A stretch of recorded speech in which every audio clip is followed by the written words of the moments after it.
Okay. We are live, gang. We are live. Once Lonerbox gets his stuff set up, okay, we got a lot to talk about today. We got some great people to talk about it with.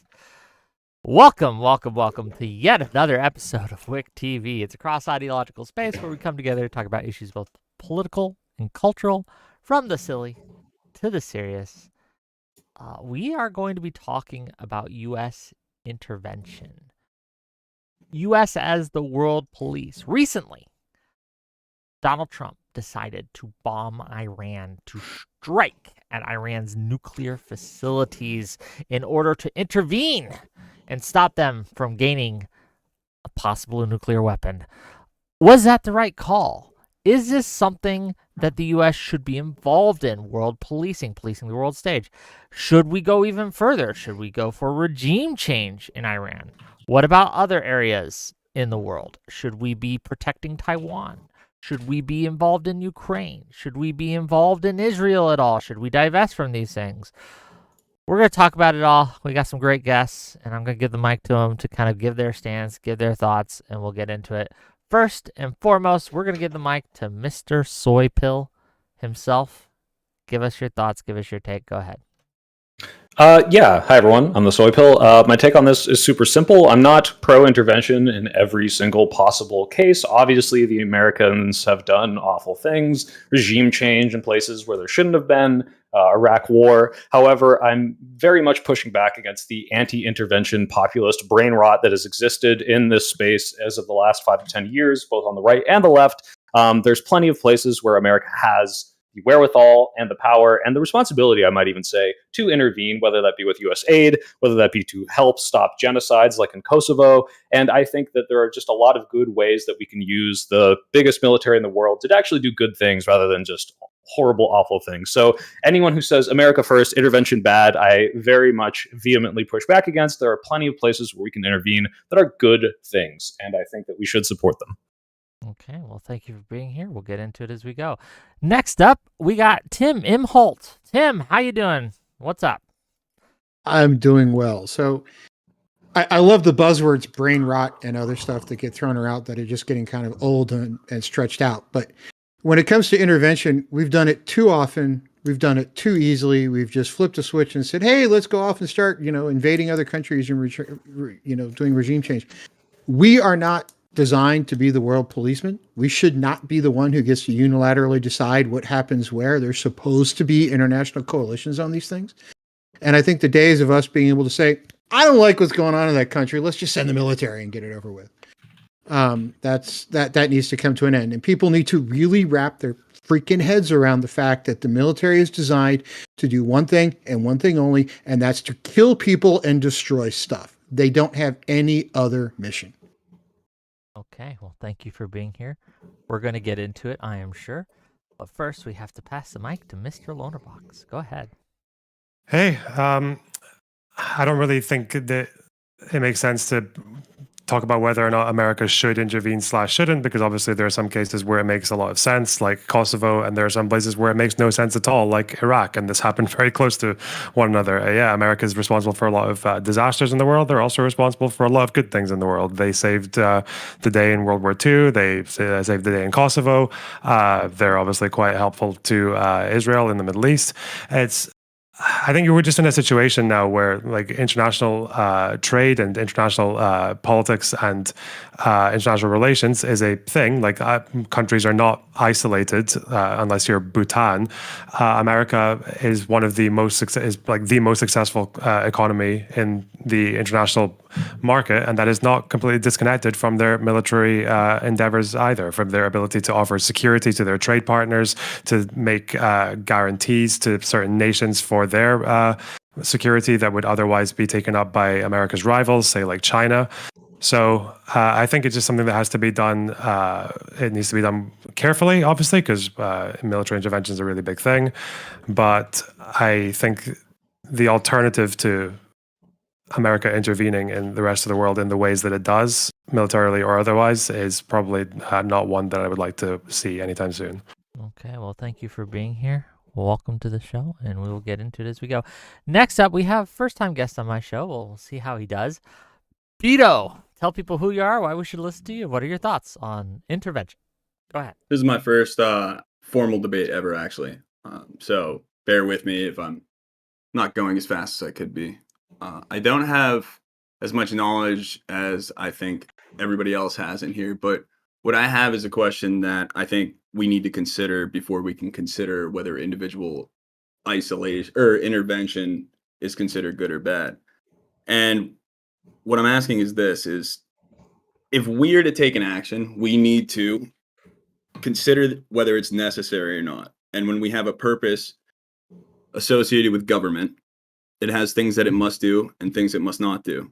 We need to consider if intervening with other sovereign nations militarily is something that is part of the purpose of government. And that's it. Part of the purpose of the government. Okay, well, I guess we'll open with that. Well, Bito, I'll just ask you first, and then we'll get into it.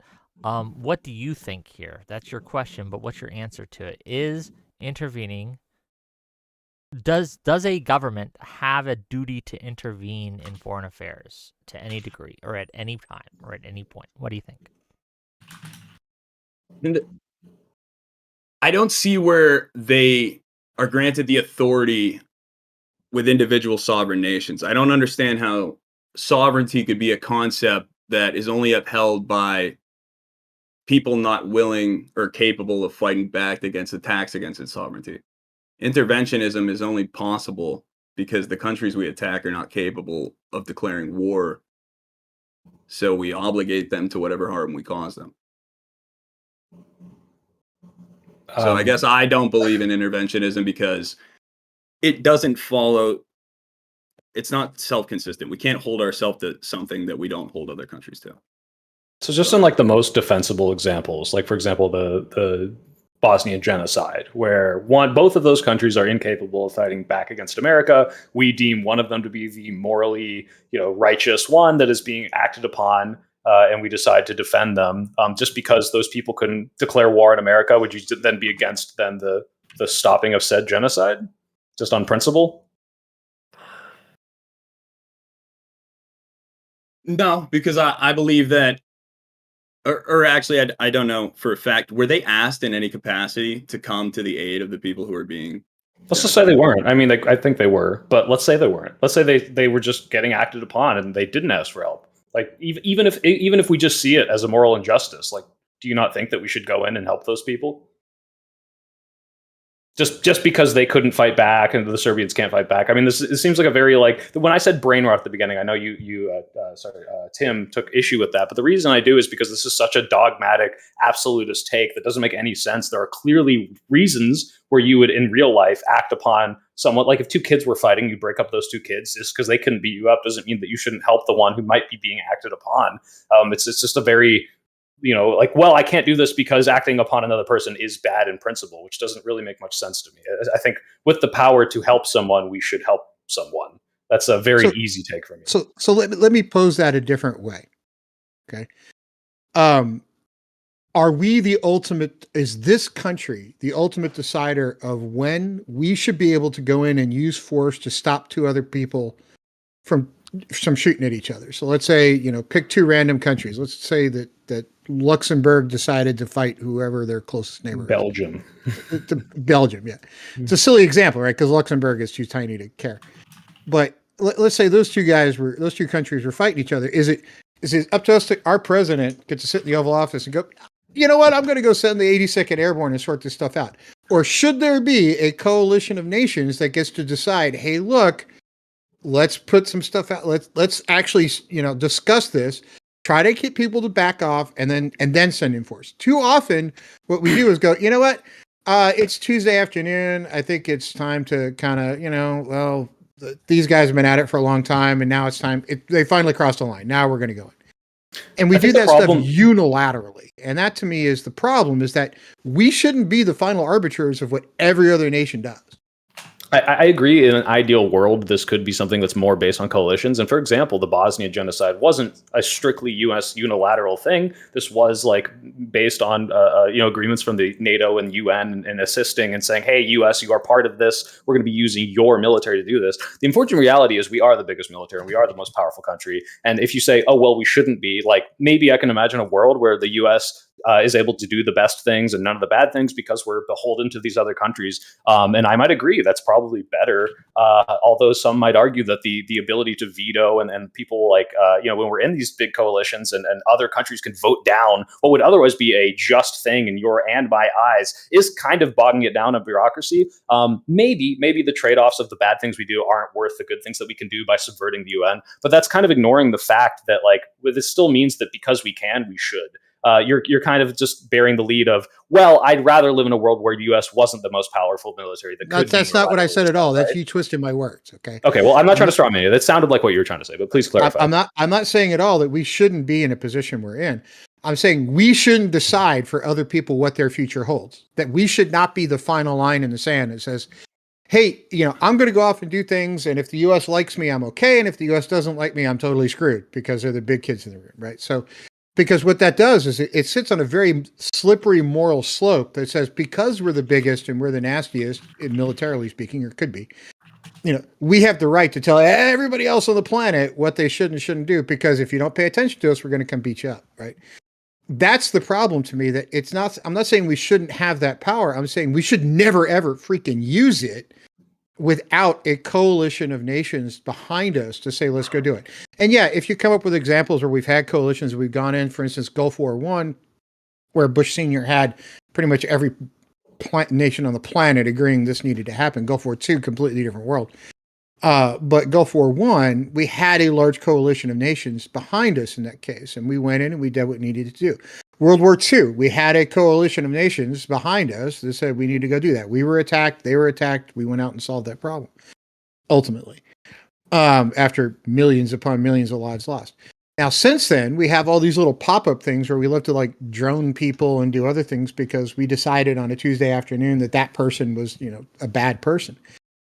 That to me is the problem. And that is a very moral gray area that we should just step back from. Because as we go into these things where we do decide to get involved, we're not really good at it, and we're really terrible at regime change. Because what we do is we fly in on helicopters, bomb the crap out of things, set up things, and then we fly back out. And in that vacuum, worse things could potentially come in than were there before.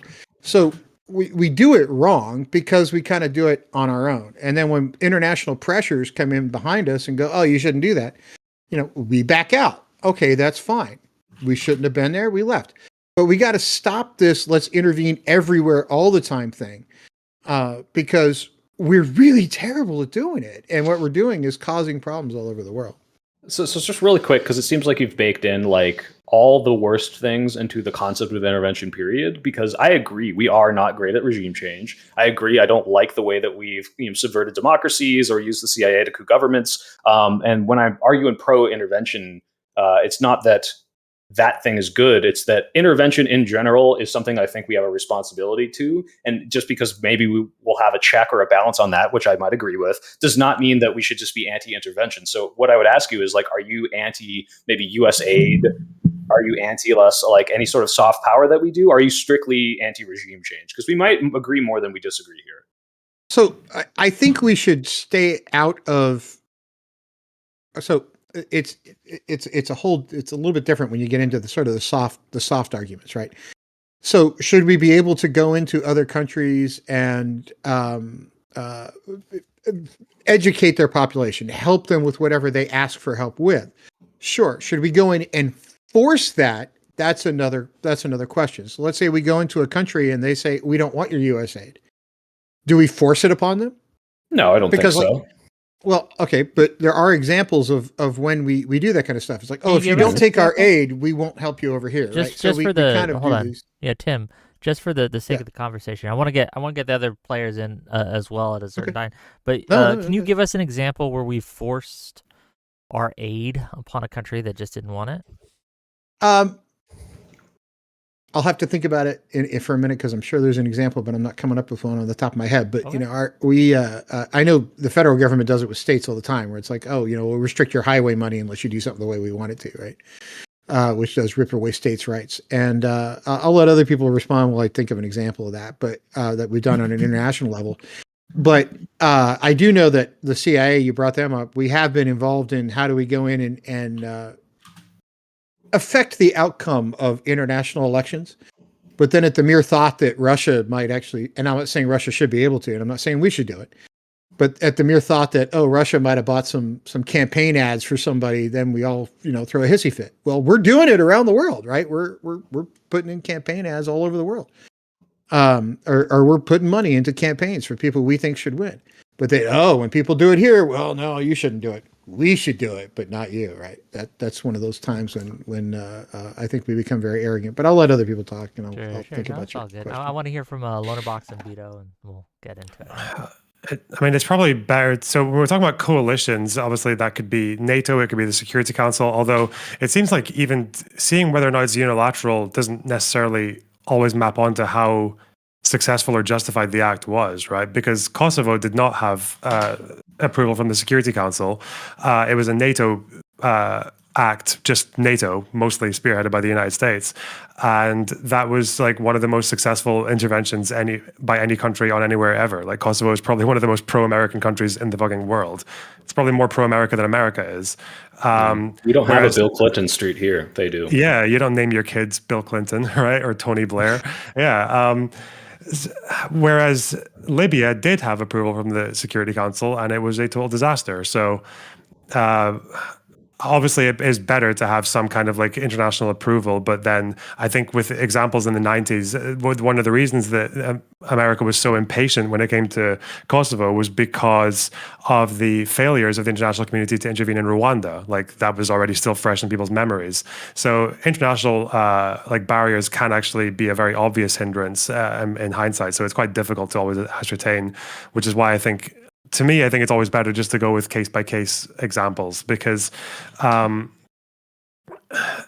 it's like you were saying earlier as well when you were talking about, it felt like you were kind of going a little bit fast and loose between regime change on the one hand, but then also like random drone strikes on the other. Obviously, these are two like very, very different acts. So I'm just wondering, like, is there any particular intervention in recent years or something historical that we want to argue over? Because I think when we speak broadly like this, it's much harder to grasp exactly like, obviously the drone striking Syria is very different from intervening in Ukraine, or bombing Iran for a day is different from the Iraq war. So actually, Tim, before you answer, can I give what I think you're trying to say and tell me if this is wrong? Because this might be an answer to what Lonerbox is saying. And interrupt me whenever you want. But is your idea that like, because we do have this unilateral power, even though we could look at this at a case-by-case basis and point to some of these things as successful and probably morally just, because that also comes with all of the negative side effects, that it shouldn't be on us ever, and it should always be kind of this coalition thing? Is that more or less your position?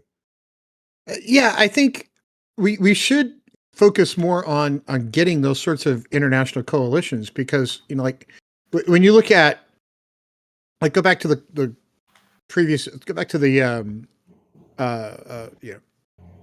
when Hillary Clinton was Secretary of State. We went in and basically executed Gaddafi. We kind of threw him out of office, and he wound up being executed as a result of that. And then, the Secretary of State comes out and goes, "Oh, we came, we saw, he died," right? And there was sort of this bragging moment of that. Is it really on us to decide, hey, look, that's a bad leader, we're going to throw his butt out and let you guys fill the vacuum with whoever you want? Well, as Lonerbox said, that was a coalition. That wasn't a unilateral. It was US. Not only was it a coalition, it was also the Security Council was in favor of it as well. I think Russia abstained, but yeah, even the Security Council approved Libya. Yeah, they were okay, but we sucked at it, right? We didn't really finish the job. We kind of just went in and said, "Okay, great, you got a new country. Have a nice day." Right, back out. Right, but is every failure now the mark of whether or not we should ever try ever again, or because that was so bad we should never intervene? Like, if that had happened before Kosovo and the NATO had said maybe we should go in and help there, would you say, well, no, because look how bad Libya went? Or should we try to learn from our mistakes and still intervene? I mean, this is what I mean when I'm like, it's brain rot. It's also this, like, each of these countries are obviously very, very, there's a lot going on, right? for however horrible Libya became, we don't know what would have happened had Gaddafi just continued his onslaught against the rebels, right? He was literally, the way he was talking, it sounded like he just wanted to murder all of them, right? Like he was calling them like sewer rats and rolling tanks towards Benghazi, I think it was, and basically saying that they were going to like give them no quarter. So what Gaddafi would have done in a civil war in order to keep power it could have been worse than what we ended up having. It's also not to mention that Libya, the NATO and Western intervention was one side of the coin. Another side of the coin as well is that General Haftar has been backed by Russia. You got Wagner Group in there, and those guys did not have Security Council approval for what they did. That was completely unilateral. So, like, yeah, I think like the way that people talk about Libya or any of these interventions, like, it's also worth taking into consideration quite a few of the details behind how it happened and who else was involved. And we need to have a longer, if we're going to do these things, we have to have a longer term vision. The United States longer term vision is, okay, let's get to the next election cycle. Right. So we have to get out of that mindset if we're going to keep doing this stuff, because it can't be like take when we pulled out of Gulf War II when Biden took office. You know, it was horrible the way we left. Right. It was just absolutely terrible. We shouldn't have been there in the first place, but you know, we were, and we decided to go in and do what we did. And then when we pulled out, the whole thing just kind of did not go as planned. So, you know, if you're going to go in and say, no, not maybe a greater one, but I criticize America fairly frequently, and to say that like because we get things wrong, because a coalition get things wrong, that like, are you saying we should never intervene? That are you saying that all failures that we've ever done are indications of future? So let me back up a level and say here's my main thought on it. Why is it our job every time to go off and cost American lives to solve other people's problems on an ongoing basis? Have you seen Spider-Man? There's a famous line, and Uncle Ben says, "With great power comes great responsibility." And unfortunately, Burundi cannot intervene in Libya because Burundi is a weak little tiny country. But we have the greatest military in the world, and we, you know, for better or for worse, are going to use that on other people. And I'm joking a little bit and libbing out by comparing this to a Marvel movie. But unironically, when we do have the ability to fix or even worsen problems, that's going to fall on us. And other countries simply don't have the capability of doing that. Like even NATO in and of itself, it's mostly us. It is primarily funded by us. That's why Trump complains about that these other countries don't pay their fair share. But that ends up being that like our country is the one that has the power to go and do these regime changes. When NATO said go to Bosnia and intervene, had NATO the power to ask a country that was, you know, just as capable as us, they probably would have. But unfortunately, the block stopped with us or whatever because we were the ones who could. We could say like in a world where everyone had equal footing, why is America the one doing it? Sure, but it's not equal footing. We are the biggest, most powerful military in the world. Okay, it's also like some of those complaints are valid. Like European countries have finally, I think, realized that they have been slacking in large part because of their defense contributions. And now suddenly you've got all these intel assessments and constitutional changes, like in Germany, like all saying that, yeah, like each of these countries in Europe, especially the NATO members, they do need to pull their weight a lot more. That has been a problem. But it's also for the same reason that like Europe is obligated to, as well as America is. We are the largest, most successful economies in the world. We are the countries where you can grow up and you can be anyone you want to be, basically, if you work hard enough. And like that's not disconnected from military presence around the world as well. Like it's not a coincidence that America's got bases all over the world and has military deals with like Southeast Asia or presence in the Middle East or anywhere else. Like they're connected, right? Because economies are built up by international trade, and international trade benefits people at home as well. You know, like if you got the USD and the strongest currency and everything like that, you can't really disconnect. You can't really have that situation where America is just isolating and China is the one using troops all over the world to get their way, right? Like that wouldn't work. Bito, if you want to step in, go ahead. Yeah, sorry, I was just listening, thinking, watching. My problem, I guess, with interventionism is that if we don't intervene in every genocide, because we haven't, right? Every genocide that's occurred, we haven't. How can we be sure that we're not only acting in self-interest and rationalizing what we've done, like post doing it? How can we be sure that what we're doing is the correct thing if we don't have a consistent way in making that decision? We just attempt to justify it as it's happening, because that's all I see happening.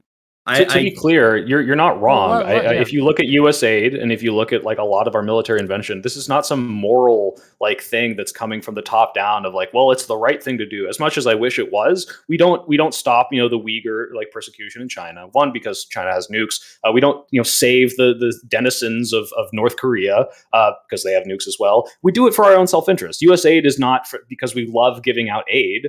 It's because the countries that we give aid to are then beholden to us, and that's good for the U.S. Now, you can say that's a bad reason, and I might agree with you. But if the differences between that, and I think we didn't really touch on this as much, but if we don't intervene, given all our power, the people who do intervene either will not have our interests, maybe not our morals, if that's China or Russia, as Lonerbox pointed out.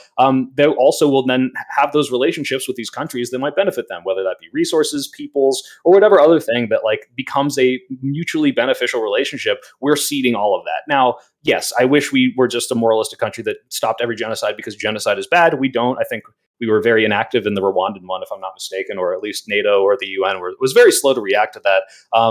Now, I wish we did things nicer. We don't. But that's just kind of how America works. That's how all global things work. It's more so the dishonesty of it. The idea that like what they're saying is that they're doing it for one reason, but it's clear that if they were to do it for that reason, it wouldn't have been done in the way they did it, right? Like diplomacy would have been, I'm one. Yeah, you're right. Like obviously, I'm pretty sure Clinton's big push to go into Kosovo, like his deciding factor. Honestly, I wouldn't be surprised if it was because of the Lewinsky scandal. I think that probably had a strong What motivation. What do you think Iran was? I don't know, but the point is, if we're talking about, say, with Kosovo, for that example, let's say it was definitely Clinton just trying to get rid of the Lewinsky scandal or to bury it. I mean, do you think people in Kosovo care? They don't give a fuck. They got saved, right? So I don't know why Trump decided I don't know why Trump decided to bomb Iran. Like, I don't know what's going on in his head. It's probably just like that meme with the monkey crashing cymbals together. But obviously, like, what matters is like whether or not the act was justified or not. That's kind of. Do you think it was just on to narrow in on that, because you said it's helpful to talk in specific examples. So I'm just very curious on your take here, Lonerbox. Do you think it was justified that Donald Trump went in and bombed the nuclear facilities in Warsaw and the other sites that he did when it comes to Iran? I don't know. Fucking know. Yeah. I think so as far as America's contribution to it, I think a lot of the, like, my high conviction take on that is probably going to hinge on like details that are not going to be agreed upon for years. But based on what we know now, I'm probably leaning towards yes, it was justified. Yeah. So let me put I actually am a physicist hat on for a second when it comes to the whole Iran thing, because my background is in physics. I've got a PhD in it and I worked in it forever. Because, you can see gray hair. I'm just happy I still have hair at this point. But when it comes to should we or shouldn't we have bombed Iran? So their underground nuclear facilities are what we claim to be the problem because we don't want them to have nukes. So let's talk about nukes for just a second. Okay. One has the only time they've been dropped in anger was at the end of World War II. And, you can talk about whether or not that was justified all day long. And that's a whole different stream we could have for hours and hours and hours. And I would argue that it was incredibly justified because while it did cost lives, it actually, in the end, a lot fewer people died as a result of dropping those nukes versus not. Now, in the modern sense... Can we pause on that real quick? Because if you agree with dropping the nukes on Hiroshima and Nagasaki, which I think is a very contentious take, and also, as much as they were military cities, killed a lot of civilians and could have been dropped in ways that were maybe just as threatening to that place. That was not a coalition. That was a unilateral decision from the American government to murder tens of thousands of civilians to end a war, and for a utilitarian reason that you might be able to justify. But that's kind of all American intervention now. So you're applying current morality to those decisions in the past that go on. Let me take this. World War II was a case in which nobody in a modern sense, unless you've read a lot of history books, really has an effective take on. Okay. I've met a number of World War II veterans. My grandparents were World War II veterans. I've talked to a bunch of them at length. I am too young to even come close to remembering it, right? And I was born in 1972. But we love to kind of, hand wash it now and go, well, World War II, we did this, World War II, we did that. And we use that to justify stuff. That is a much different conflict than anything we see today. If you look at the number of people that died, percentage-wise, it's up to, measurable percentage of global population died during that conflict. Us dropping nukes at the very end of it was because the world needed to move the hell on and get out of that conflict. That everybody needed to say, it's over, let's be done, let's move out. Okay, so it is a much different world than we have today. Shockingly different. Sure. Now, would I have made that decision if I were the president? I don't know, because I wasn't alive in the 1940s. But if you look backwards and say how many lives would have been cost, military, civilian, blah, blah, blah, you go down that list. If you do any set of the math on it, anybody I've talked to who's strategic in nature, sort of, military officer that's looked at this kind of stuff, has said, you can sit both sides of it, but it's probably 60-40 in favor of it saved lives. Can I argue the other 40%? Sure. But in a modern sense, it's a different world when you drop nukes, because here's why. Hiroshima and Nagasaki, the size of those nukes were vanishingly small compared to today's. They were sure. Sorry, just to be clear, I wasn't saying that you would be in favor of dropping nukes now. What I'm saying is the moral calculus that you just described is exactly what every American, president or government does in order to say, hey, is it worth doing this regime change, as awful as that might be? They're doing it also, one, out of American interest, but two, to say, well, if we don't do this, then this horrible, awful dictator is going to kill everyone. It seems like that's almost on our side. At the end of World War II, it was the Department of Post-Crime. What you're talking about is the Department of Pre-Crime.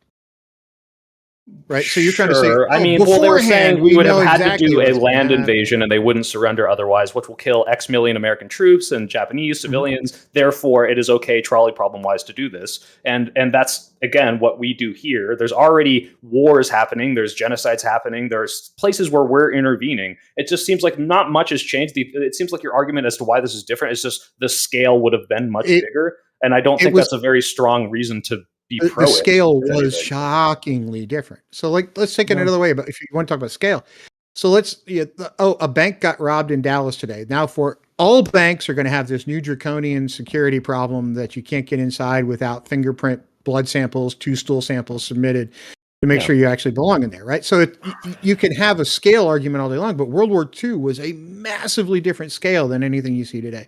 Could I come up with other ways to solve the problems we have today? Sure. Could I have come up with other ways to solve the problems we had during World War II? I can't.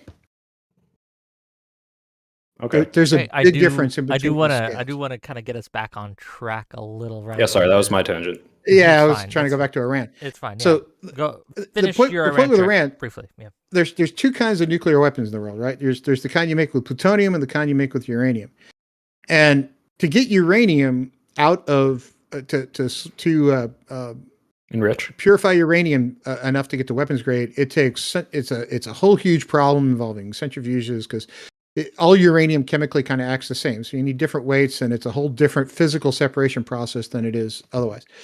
And the reason Iran, we've not wanted them to have nuclear reactors over the years, is because when you run a nuclear reactor, one of the byproducts you get out of the toxic waste, let's talk about the radioactive waste, is plutonium. That's your other type of bomb, right? So to get the plutonium out of the radioactive waste is a chemical process, not a physical separation process. So one of the things that has always concerned me about the Iranian nuclear program is to build a plutonium bomb in the 1940s was shockingly difficult. Now it's kind of known. Lots of people know how to do it. It's not as technologically challenging as it was the first time. It's physics. You can't uninvent physics. Anybody can do the math and figure it out.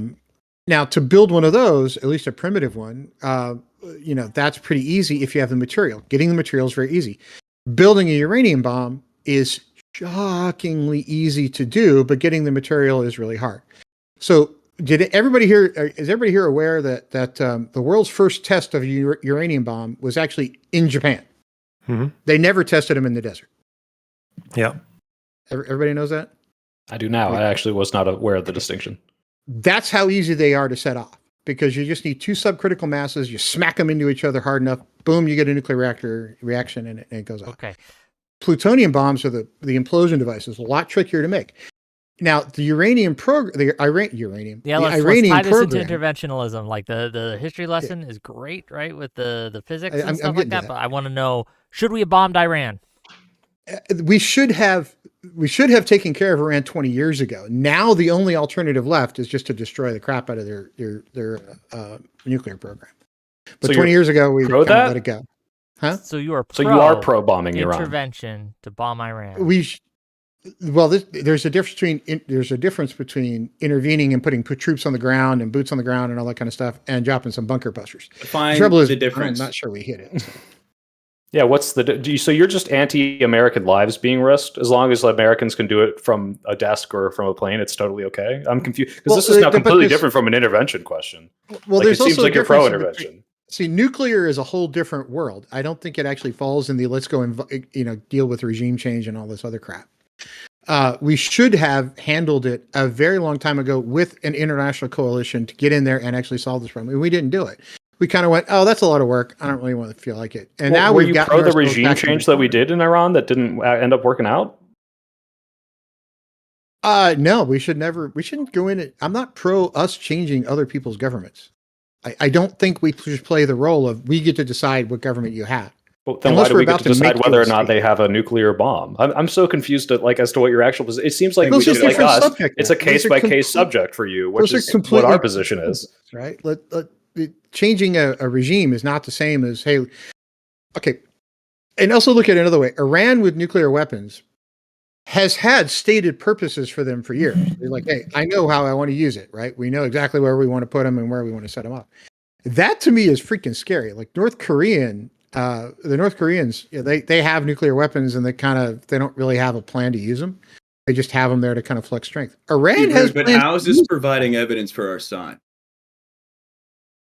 We're just kind of, I'm not attempting to be rude. I'm just saying that we're giving history lessons when the point is what we should be arguing against. Wait, so is there anyone on this panel who opposes the strikes on I can Iran? bring on some people. Yes, I do. Yes, okay. I do. Is it like a 1v3? My opposition Are you going to devil's advocate? No, it's not devil's advocate. It's a simple. No. I'm asking Wick because obviously I think Wick knew that. Yeah, like I said, this is a tough one to book. I got someone coming. Don't worry, we'll grab a non-interventionalist here, right? But I understand. Get a word in. Yeah, I understand, right? That we all have different thresholds, and I think even the most staunch anti-interventionalist would have some threshold, like if the world would be thrown into chaos unless we kill this one individual with a drone strike, then we should do that. But the question becomes, right, I think, has the U.S. in the modern post-World War II been better, or has its interventions largely been good for the world, or has its interventions largely hurt the world, and I think, or made the world worse, right? And it's gonna be non-smoker. Don't worry, Zephyrhash. He's coming. He's getting his stuff set up, and he'll be here. But that's the question at hand, and that's what I want to kind of discuss and want to talk about, right? Because I think that there is a open question. Like some interventions good, some interventions bad. How has the U.S. handled itself as a world power? If it has been positive for the world, then we should probably continue to be so. If it has been negative for the world, we should probably take it away. I think that the biggest drain, or the biggest negative, the biggest knock on American hegemony has been in the last 20 years, right? Our intervention in the Iraq War was devastating, right? We probably should not have gone in there. Is war interventionism? Can be. Yeah. Is it? It's not always. If we're not a direct player that's being attacked, intervene, right? Would the Iraq War not be a direct player? Like I'm not trying to contradict you. I'm just trying to understand what interventionism is then, because I thought the Iraq War was predicated on the idea that they might attack us using WMDs that we fabricated with the intelligence community, but theoretically, that's not intervention if they had directly attacked us first, like with Japan in 1941, right? So it depends entirely on if you were, I guess, hit first, or if you're declaring war and there's a back and forth instead of us just going into some foreign country and doing whatever we want there. That's kind of the distinction. I think we're doing that, though, and we're calling it interventionism, but we aren't doing whatever we want because we're not asking them if we could do that when we enter these countries, like when we bomb Iran. No, we yeah, didn't, no, absolutely. That is intervention. I wouldn't consider Right. that like because they're not attacking us really. I mean, I guess if you So want I to call think them if the shooting missiles at justifica- our embassies, that's kind of a back and forth, but not really. Like I think if we think we have justification for military action in any capacity, that we should just not be, half-assing military action, and we should declare war, or it shouldn't be a big enough problem that diplomacy can't handle it. I think if we decided to bomb Iran and they decided to declare war, there was potential for more death to come than one Iranian nuclear bomb created by a program that's been trying to create one forever. The damage that they would cause with that one bomb, one, is uncertain because they would immediately give it up the second that they used it, and then they would give up their entire, ability to defend themselves. And then two, the war could last for just as long as the Afghan or Iraq wars, but Iran is a much more cohesive and, unified government and military. It would the be more problem is devastating. the justification for whether or not we should strike Iran is completely contingent on if you believe I guess right-wing narrative might not be right, but the narrative that the instant they got one, they would try to wipe Israel off the map, which I'm not really sure if that's the case, but if it's true, then it's completely justified. But yeah, Lonerbox might know more about that than I am because, they say a lot of stuff, but I'm not entirely sure they wouldn't just use it defensively like North Korea. So I find it I don't difficult think to you have believe to. that.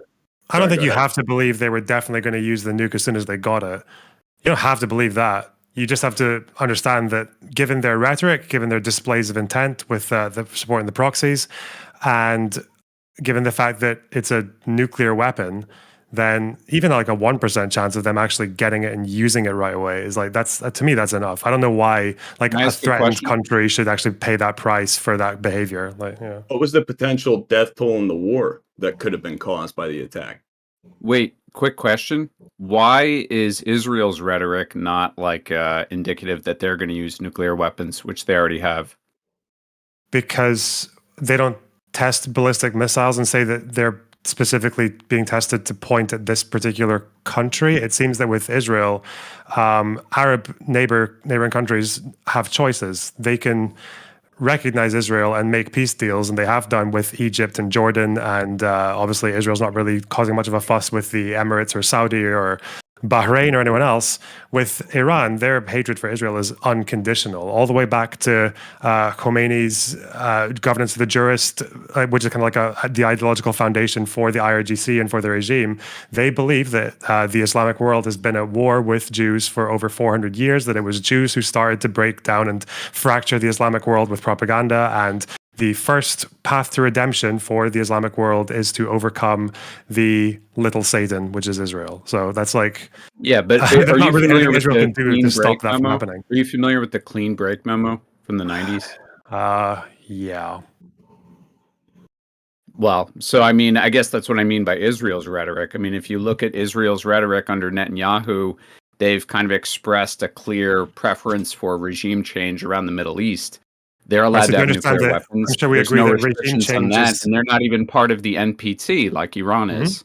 Yeah, Why so- is that okay, but Iran is not allowed to have nuclear weapons, which, by the way, they're not even trying to develop, but that's another Okay. argument. I'm just saying That's like hypothetically. 3 points at once, but okay. First of all, I didn't say it's okay that Israel has nuclear weapons. The whole point of non-proliferation is that for better or worse, countries already have nuclear weapons. You just don't want to add more countries to the list, because every country you add to the list of countries that have nuclear weapons, you are increasing the chances that one regime change or one coup or one snap from a dictator will set them off and destroy the entire planet. Not least of all, Why are we countries so that- different? Why are we so different? What do you mean?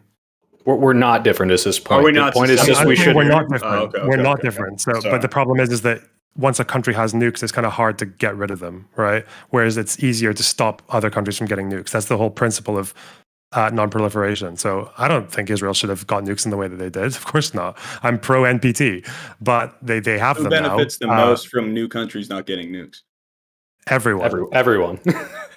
Why is that? Why?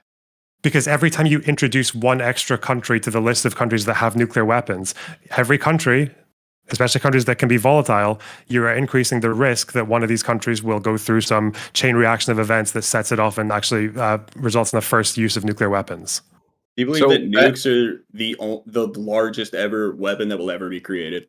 Could something worse happen?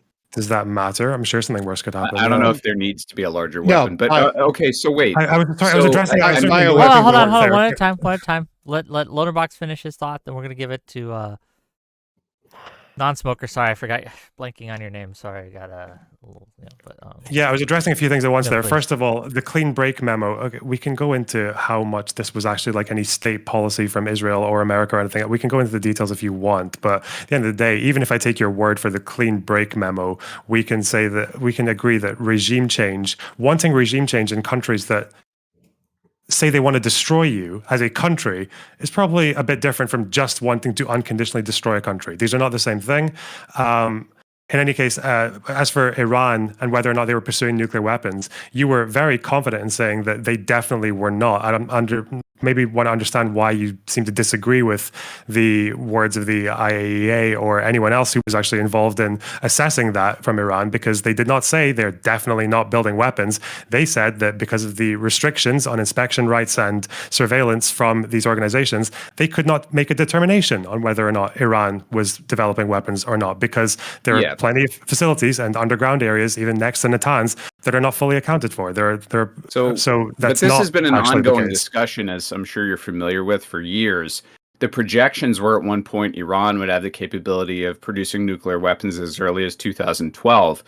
When they first signed on to the original nuclear deal with the Obama administration, the Iranians were regularly met with inspections from the IAEA, and they were always consistently maintaining all of the limits of that agreement. They only exceeded the limits imposed by that agreement on uranium enrichment as soon as Trump pulled out of the original nuclear deal, and then they accelerated enrichment of uranium after the assassination of Soleimani. So it was only put forward by the IAEA just recently that the Iranians might be non-compliant in terms of enriching uranium well past the point that was acceptable.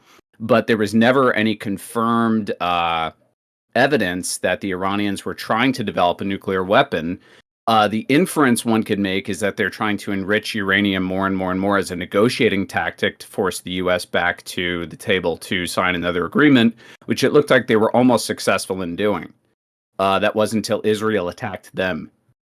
I'm a little confused. Okay, so just because again, one thing at a time. When you were talking about, I do want to get Soy Pill in after you, Lonerbox. Yeah. So be concise. Okay, I'll just address one of those, because again, it's always like 5 points at once. But the idea that they were enriching to 60% and also increasing their stockpile by about 50% within a period of a few months, just as a negotiating tactic. I mean, I don't know if what world we're living in, where Iran's negotiating tactic is not only to show that they can enrich uranium, but also to produce at such a rate that they were sacrificing their own civilian uranium stockpiles. Because how do you get 60% enriched uranium? You go from 19.5. You go from your civilian reactor uranium to enrich. So the fact that they were actually sacrificing their civilian stockpile of uranium just as a negotiating tactic, I mean, you can say that Iranians are deranged, they're morons, but I mean, come on, you can say that was a negotiating tactic, the fact that they would sacrifice the civilian program just to accelerate and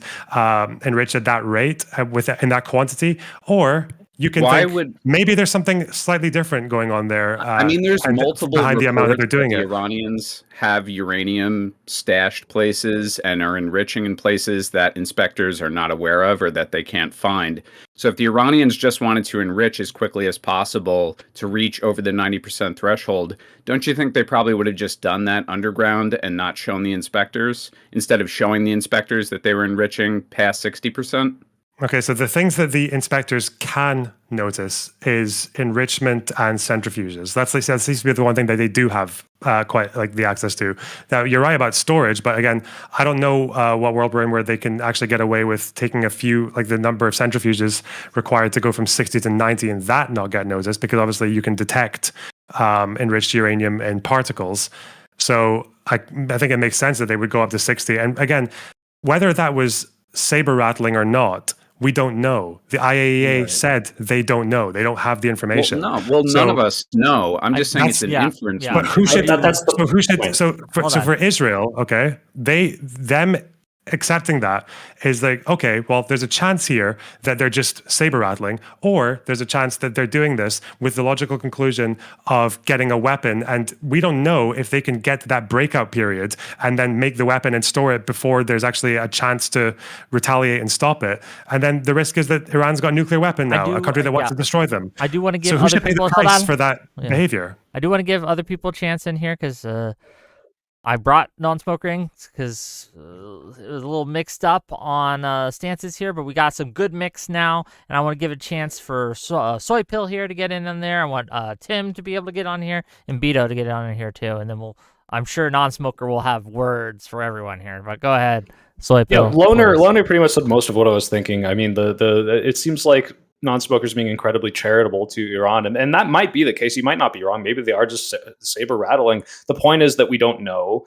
The point is that, like, I mean, it would be just as silly as to me to ask, non-smoker, do you think Israel has nukes? Because Israel said they don't.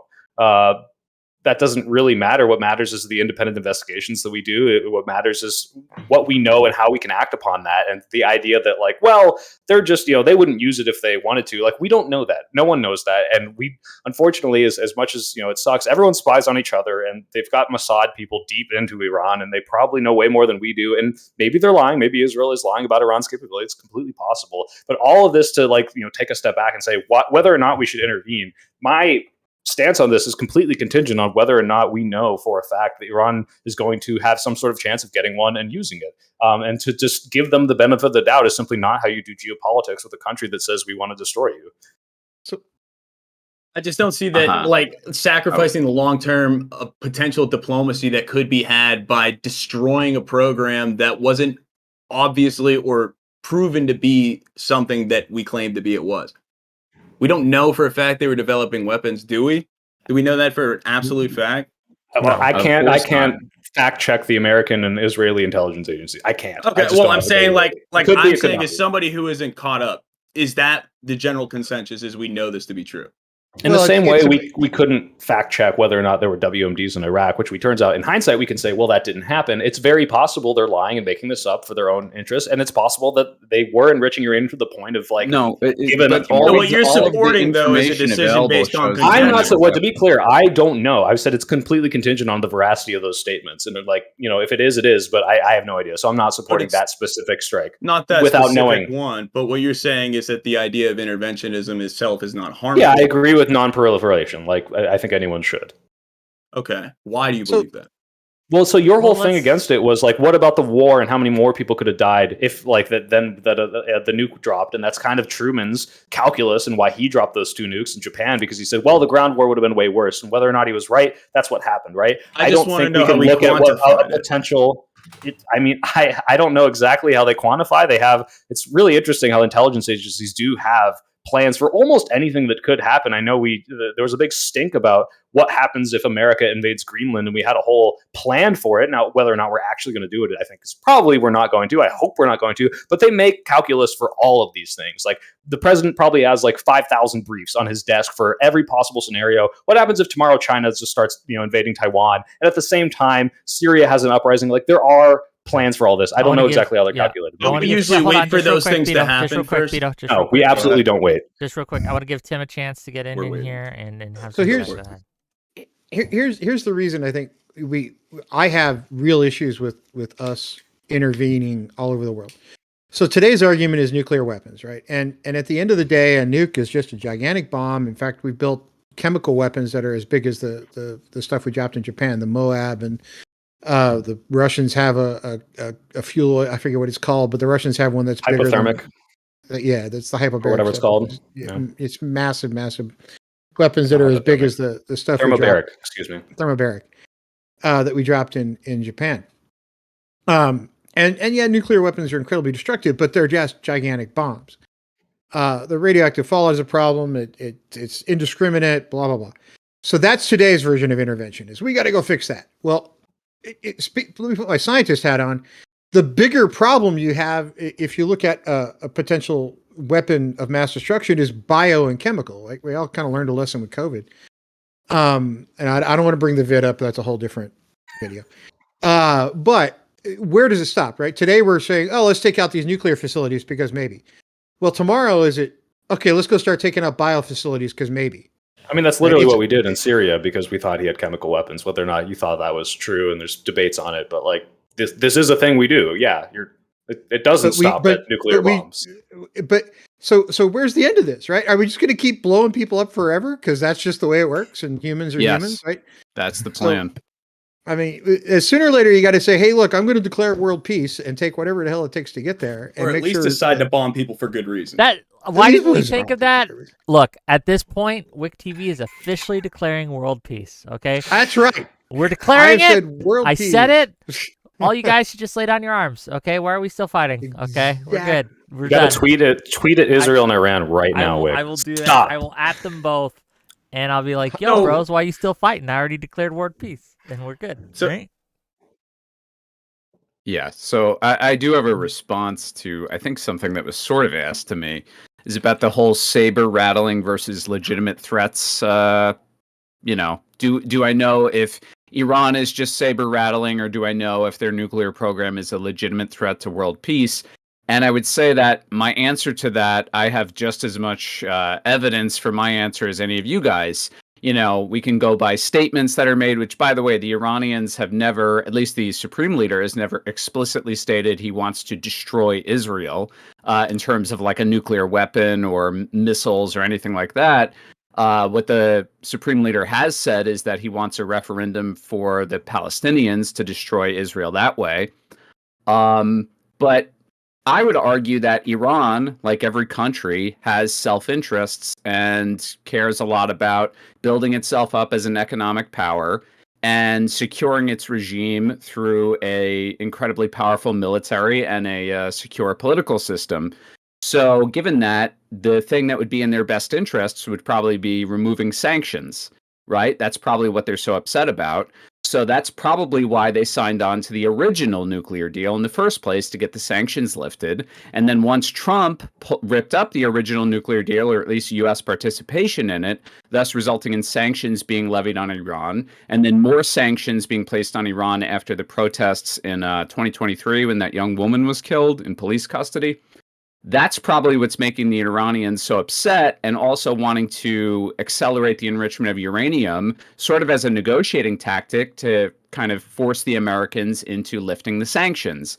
That would make a lot of sense. What wouldn't make any sense is enriching in a big rush to try and build a weapon, which is only going to cause other countries to try and attack them and stop their nuclear program from coming to fruition, or them succeeding and then launching a nuke only to be nuked by us or someone else.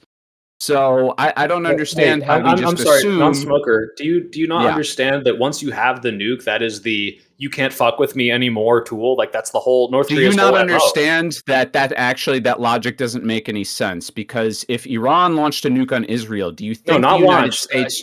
Do you think the United States would not nuke Iran?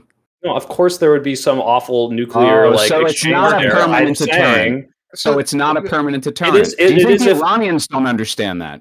No. So let me ask you a question. Do you think just because Iran would get nuked back means their nuke wouldn't be a deterrent if they had it? No, I'm saying, of course, they have a nuclear deterrent. I think most countries develop nukes without ever intending to seriously use them because they know that if they did use them, possibility out when you were saying why they might be enriching. You're like, well, they might be doing it to saber rattle. They might be doing it to bring America to the negotiating table. But you said it's you never said anything about them possibly using it as a deterrent to stop maybe a regime change or sanctions and say, hey, like maybe you should stop doing this. Yeah, but where it stands now, they don't need a nuclear weapon to ensure against regime change. Their regime is stronger than ever before. I mean, I'm pretty sure Trump was very close to. I mean, actually, since Israel strikes, the government has never had more support than it ever has. How the fuck do you know that? What, the Iranian regime is like one of the most unpopular regimes in the entire world. Dude, I don't know. Israel killed almost 1,000 people. Israel killed almost 1,000 people in the initial decapitation strikes in the 12-day war in total, many of whom are civilians. That seems to be a common theme with Israel, by the way. Do you think that the people in Iran are like, yeah, fuck that. We're really happy Israel's killing our innocent civilians and blowing up fucking Iranian kindergartens. We totally want regime change now. No, I don't know how they feel about their civilians being killed, but they don't like the RGC. They were protesting in Tehran. the day after those decapitation strikes, demanding a military response. How many people were at those protests? Do you think those protests that the What do you IRGC need, a were head protesting? count for it to be valid or something like that? No, wait, I'm just Dude, not curious. Do everything you is a think fucking PV event. Let Okay? Lonerbox Do finish you his th- I'm question. sorry, Lonerbox, finish your question, please. do you think that the IRGC is like commands majority support in Iran? Do you? You'd be What the do you have? first. Some stupid fucking retarded poll that proves it doesn't or isn't? I don't even know. Like, I'm pretty sure it's like just like a truism. I didn't even know people debated that. That's surprising to me. Do people debate that? Do people actually think that the IRGC commands majority support in Iran? Okay, well, could you provide some data? I'm not familiar with that argument. Do you- Whoa, do whoa, you know the fact that they wait, deal with, like- Lonerbox. Before you give data, what's your data other than people were mad that civilians were killed? I would say that the overwhelming evidence, just in terms of What evidence? video and photographic Video and photographic evidence support. is your evidence, but if he brings up a poll, Yeah. it's bullshit.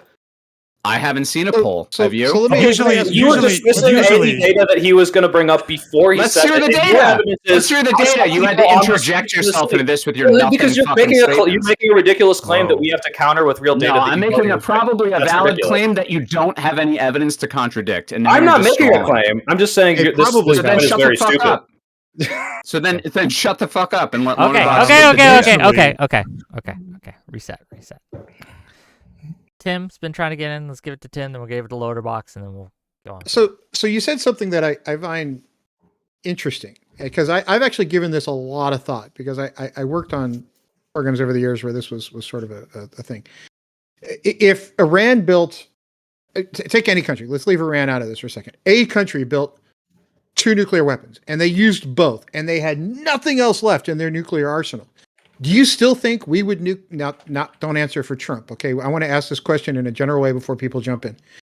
If they have nothing left in their nuclear arsenal, think about the presidents we've had over the last 30 years. I can only think of one if we say, okay, they nuked somebody, but now they have no nuclear weapons left. I could think of one who would definitely nuke back. And I'm not sure I could think of another one in the last 30 years that would actually launch a nuclear attack. So let's say Iran, for instance, develops 5 nuclear weapons and they launch all 5. They set them off all at once. You really think we'd nuke back?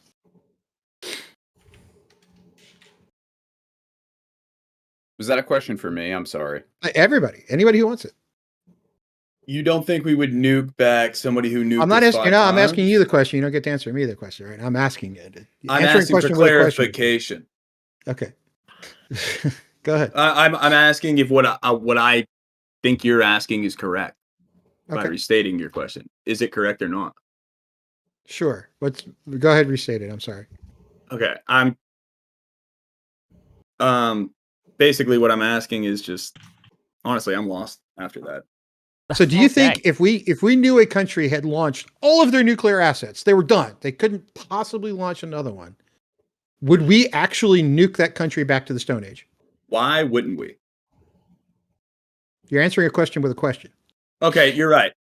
We would do it for retribution's sake because governments aren't perfect entities. So Right? vengeance is mine. We'll just go back and, nuke them I'm back not to the saying Stone it's Age right, but if they we're being started. pragmatic in everything we talk about and just talking about how things are, then yes, it's exactly what would happen. There would be retribution because the U.S. would never let an attack of 5 nukes go unanswered. That's just not something they would do. That's not something a powerful country should ever allow to happen. I will say in his defense here, after 9/11, and the attack on the World Trade Centers, if you had asked the American public, like if America could not have done nothing in that instance, if America had done Sure. nothing and there had been no response, the public would not have allowed it, right? It just would not have stood. So in his defense, yes, if America suffered 5 nuclear attacks, the public would demand blood. I don't know if we'd nuke them back to the Stone but Age, would that we'd at blood be least in the do form of 5 nuclear nukes on weapons them. flying back the other direction? Or would that be in the form of something else? I think We I'm would- sorry, but this is kind of a pointless hypothetical. I'm not sure entirely. We might not have. No one can really say what we would do. That's kind of a completely unprecedented thing for a modern first world country to be hit by 5 nukes. Let's take Iran for a minute. Iran, by any stretch of the imagination, taking Iran and the argument that they were going to 60% purification on their stuff just for leverage or whatever. There's no real other reason to purify to that level other than to get to nukes faster. That's it, right? You're not quite at nuclear level yet. You've stopped in the middle. You said, hey, I'm at 60. I can keep going, and I can get to nuclear faster now. So there's no reason to do that other than to make people mad at you. And if you look at it Or from to that attain perspective nukes of, quicker. I'm sorry? Wouldn't it also be to attain nukes quicker, not just to make people mad at you? That's it, right? It's the only way to get there. It gets you there faster, right? So it's starting a fight that you don't necessarily need to start. It's not a good way to solve a problem. It's a way to say, yeah, I intend to get to nuclear weapons. Tough crap. We're going there, right? And I promise I'll stop at 60. That's not the way this stuff works. Because there's no other reason to have that material other than to get to nuclear weapons. So when you're dealing with non-proliferation, that demands, to me, not just the U.S. going, okay, I'm going to bomb you. What we should have done, and we didn't do, was go and get an actual international coalition, sit at the UN until the UN takes a freaking vote that says, yes, Iran needs to stop and needs to stop today. And we didn't do it. We decided to go, screw all that stuff. Tim, the problem with that is, and this isn't, again, I'm not in favor necessarily of these strikes, depending on why and what step of the process Iran was, but like, you can't give them this like big warning, like a week ahead of time, like, we're going to come get you, because that is the whole point, is they can move stuff. And there actually are indications that they did. I know, exactly. And that's like kind of why you don't, sometimes you don't have time to get congressional approval. Sometimes you don't have time to go through that. By himself. I'm aware that of the fuck ups. A lot of other people. That's my point. Sure, but again, what I'm saying is you can't always do that. Sometimes these things require immediate action. Like, what do you do in a situation where you know, hey, if I don't do this right now, we're never going to know where this guy is again? Like, is that justification to subvert the law? Well, it's not really. Again, law is always like very, very contested on these issues because there isn't really that much case law for like anticipatory self-defense against a country that may or may not be looking very strongly like they're pursuing a nuclear weapon. We don't really have precedent for that. But although we do have, I think in the Bethlehem Principles, the understanding that the more grave or the more existential the potential threat is, and the more leeway the threatened party has to interpret that threat. And obviously, a nuke is about as much leeway as you're going to get in terms of interpreting a threat. In any case, the Security Council is not an option because Russia has an interest in keeping Iran afloat because that's what the Shahid drones are quite important to them. As far as looking at other, it doesn't mean we shouldn't force them to come out and say it. It's like, well, we think Russia will say this, therefore, who cares, right? It's not about think. We know they will. It's like it's a pointless exercise. Make them do it publicly. That's my point. Then what? Why? They like, publicly to what end? They're a public tyranny. They're publicly bad. Yeah, we all know this. Yeah, they are. Yeah, well, exactly. They are coming out. You can look at the EU, right? Because all of these European countries that are quite condemnatory of Israel's actions in Gaza. I don't have any of them actually stood against the strikes in Iran. I think maybe Spain might have, or Ireland, but have anyone else? Has like France, Germany, the UK, were they like condemning the strikes on Iran? I don't think they were. In any case, I wanted to go back to Iran, first of all, to determine... Does that validate the decision?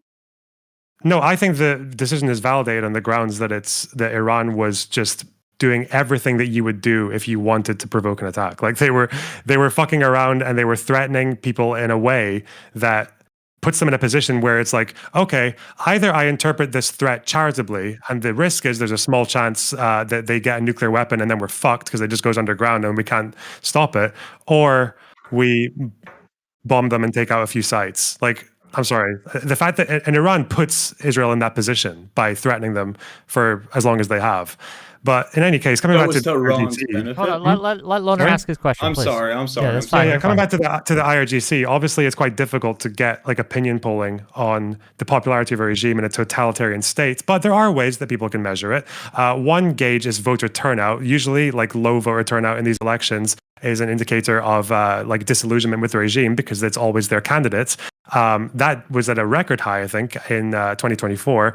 You can also look at presidential candidates because, again, it's like that thing where presidential candidates all have some kind of like link to the regime, but if they choose the least hardline regime candidate, that's also a sign that the regime is not very popular, because it's like them voting for the only person they can. And they did that with Pezeshkian, right? Because he was once actually banned by the Guardian Council, and he ran for president as a moderate, much more moderate than the hardliners who came before him. So that's like a small, I don't know what other indication you want, like other than Did you see any videos of them in 2024 though? Maybe pictures? Yeah, I didn't see it. Well, apart from the nationwide protests that happened every few years. Yeah, I don't know. That were definitely bigger than the pro-regime protests during the bombings, incidentally. So wait, so just so we're clear, no data? No one has... What did I just say?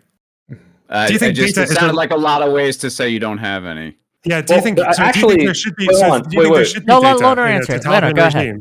Do you think we're obligated to say whether a regime is popular or not? We need polling data from that totalitarian regime to determine how popular they are? Not necessarily. I just think that your claim is as valid as mine. Let me go They're based on nothing. Let's go through. Okay, hold on. Wait, let me. Can I wait? Real quick, Lonerbox. Lonerbox. Can I real quick? No. I just need to wait one at a time. Do you think? Okay, sorry. 60. Do you think record low voter turnout is a sign of popularity or disillusionment with the regime? I think low voter turnout can be a sign of a lot of things. Okay, next one. The fact that they went for a presidential pick who was the farthest away from the regime's norms as possible. Is that a sign of low popularity in the regime?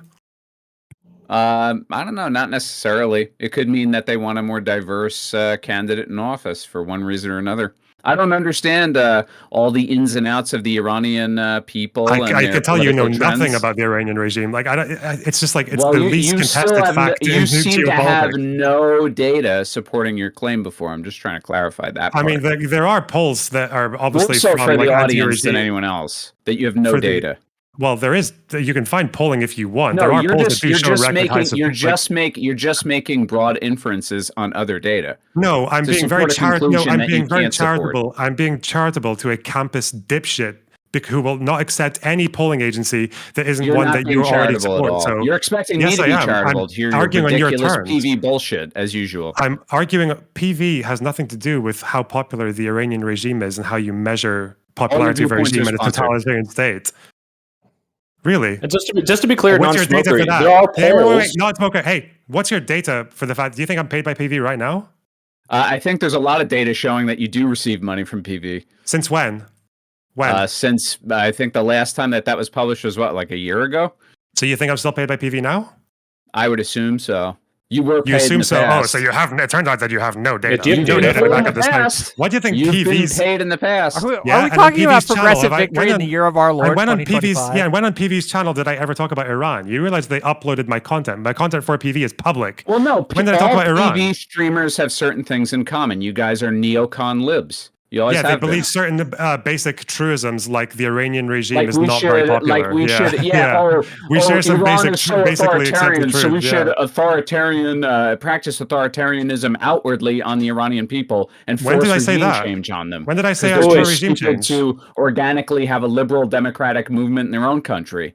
When did I say I was for regime change in Iran? Can I ask? Is that what we're talking about? Apparently. Yeah, this guy's like a mental. Well, I want to say Progressive Victory helped me out financially for my recent video, and I thank them for that. And that's why I believe my Iranian positions, because they paid me to. No, non-smoker, there are polls that you can look up right now that actually support what you're saying. Which he doesn't believe any of them, though. I know, but I'm just letting him know if he believed in data, which I don't know what you don't. Saying? There are polls that show the overwhelming support for the military actions in Iran, so you don't need to look at photos and videos. You can just show there are polls. So wait, so you're talking the MAVA poll? Are you talking about that one? From the Netherlands? I'm trying to help you out here, dude. I'm trying to help you out. Telegram groups, really reliable stuff. I'm literally trying to help you. This isn't your argument. I don't need your help. That you don't have to look at videos and photos. You can look at the people over. Okay, well, you clearly need it because your current argument is I saw a bunch of photos. But all right. Yeah, but he saw photos. He saw pictures of the protesters, like Trump and his crowd sizes. Fucking hell.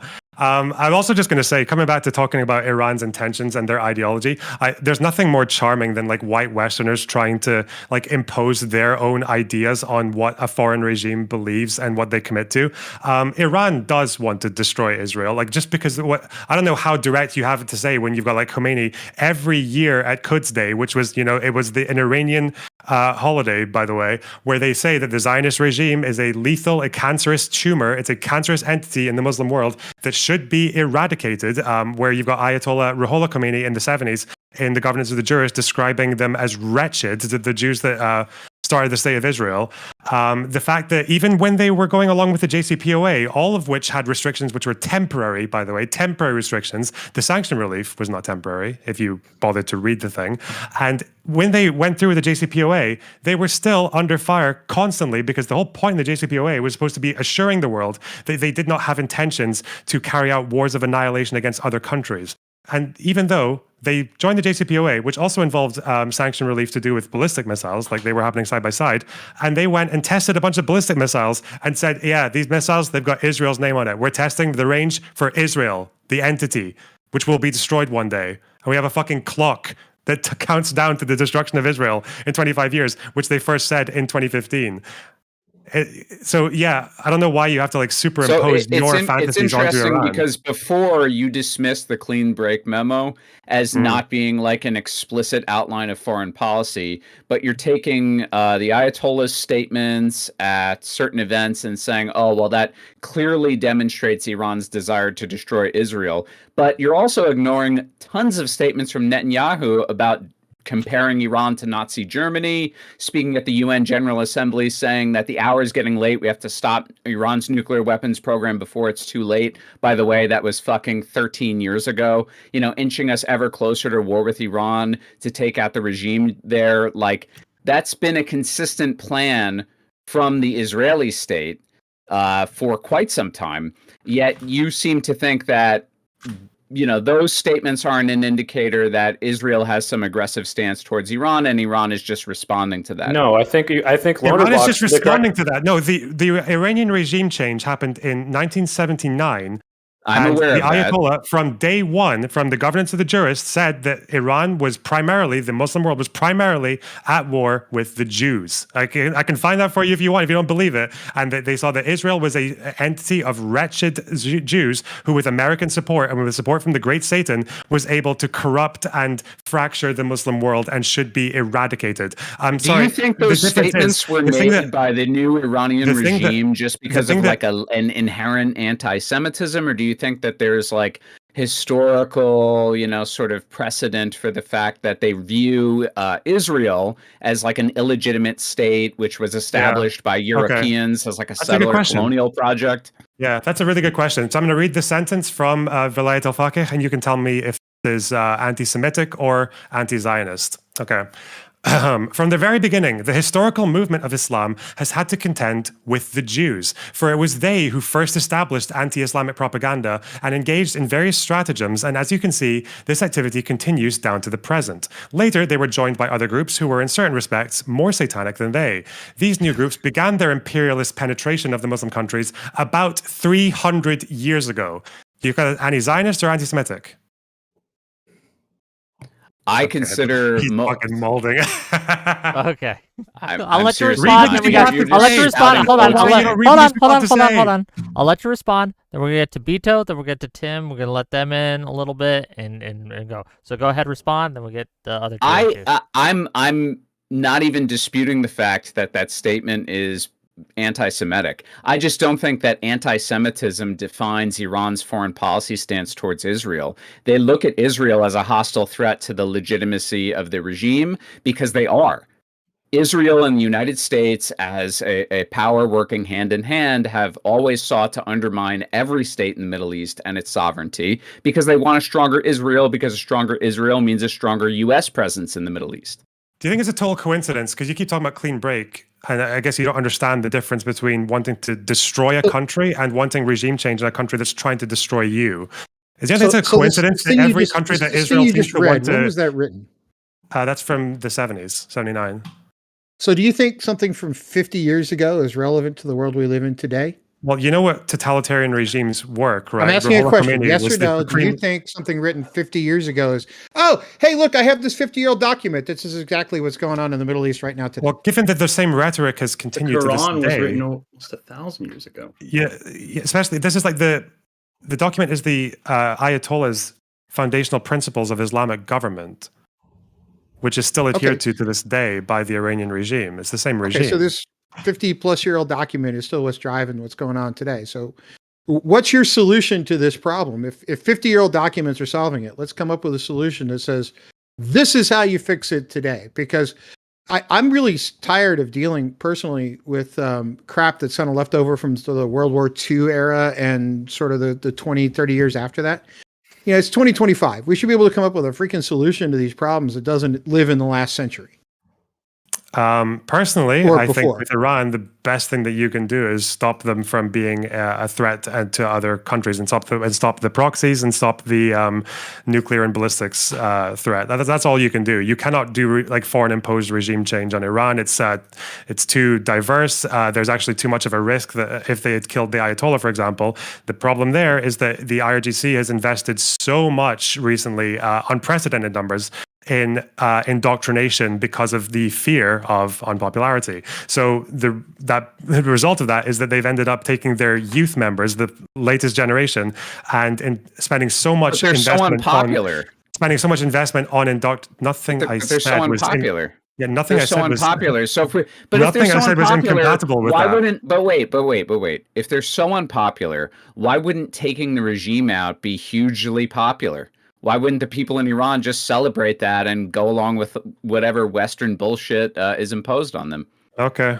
If you'd let me finish, I would have gotten to exactly that point. But if the problem with the threat of getting rid of this current regime now, without a benevolent force in there to go and like readjust the economy and set up a new government and everything else, is that the threat now is that the IRGC has kind of created a monster, and the fact that they have spent so much in indoctrinating their youth generation that the third generation of the IRGC is actually the most radical. They are far more radical than the first and the second. And the threat is that these people, these youths, these are the ones who are okay with gunning down these protesters to keep the regime in. These are the ones who are armed. So the threat is that you have the Ayatollah, and if he is gone, if he just vanishes, you leave a power vacuum. And given that the IRGC and the state has the monopoly on the means of violence, then you risk that youth radical wing of the IRGC picking up those arms, taking those arms that they already have, and abusing that power vacuum to bring an even worse regime. I mean, people have written about this, but again, you're one of those people who like sympathizes with this system, but you don't really know dick about it. So that's why you end up in these situations. I believe in sovereignty, unlike you. I believe you in don't believe in sovereignty, sovereignty unlike you. because I they're a totalitarian regime. I completely agree. They're a totalitarian sovereign nations are regime sovereign that nations. you're against eliminating. Because sovereign you think nations it's can't be popular. sovereign nations until we decide they're not anymore. They're either sovereign nations or they're not. Right? We shouldn't be able to say, "Oh, look, you were a sovereign nation for a while, but now you've pissed us off, so you don't get to be that way anymore." I'm sorry, I don't mean to be rude to you, and I don't even really know you. You got to understand these PV-brained fucks. They don't believe in sovereignty. They believe in American empire. They are the Hell neocons, yeah, dude. brother. They just, for real though. That's really what Wick and Lonerbox Establish what they think. are. We funny can that just you're- it's funny that They you're believe saying in the this, like, Pax who's the one- Americana to preserve the consumer paradise we all live in. That's what they Who's like. the, That's what this they is want. conjecture. Who's the programmed NPC here? When I literally the just guy said who just I said oppose. conjecture.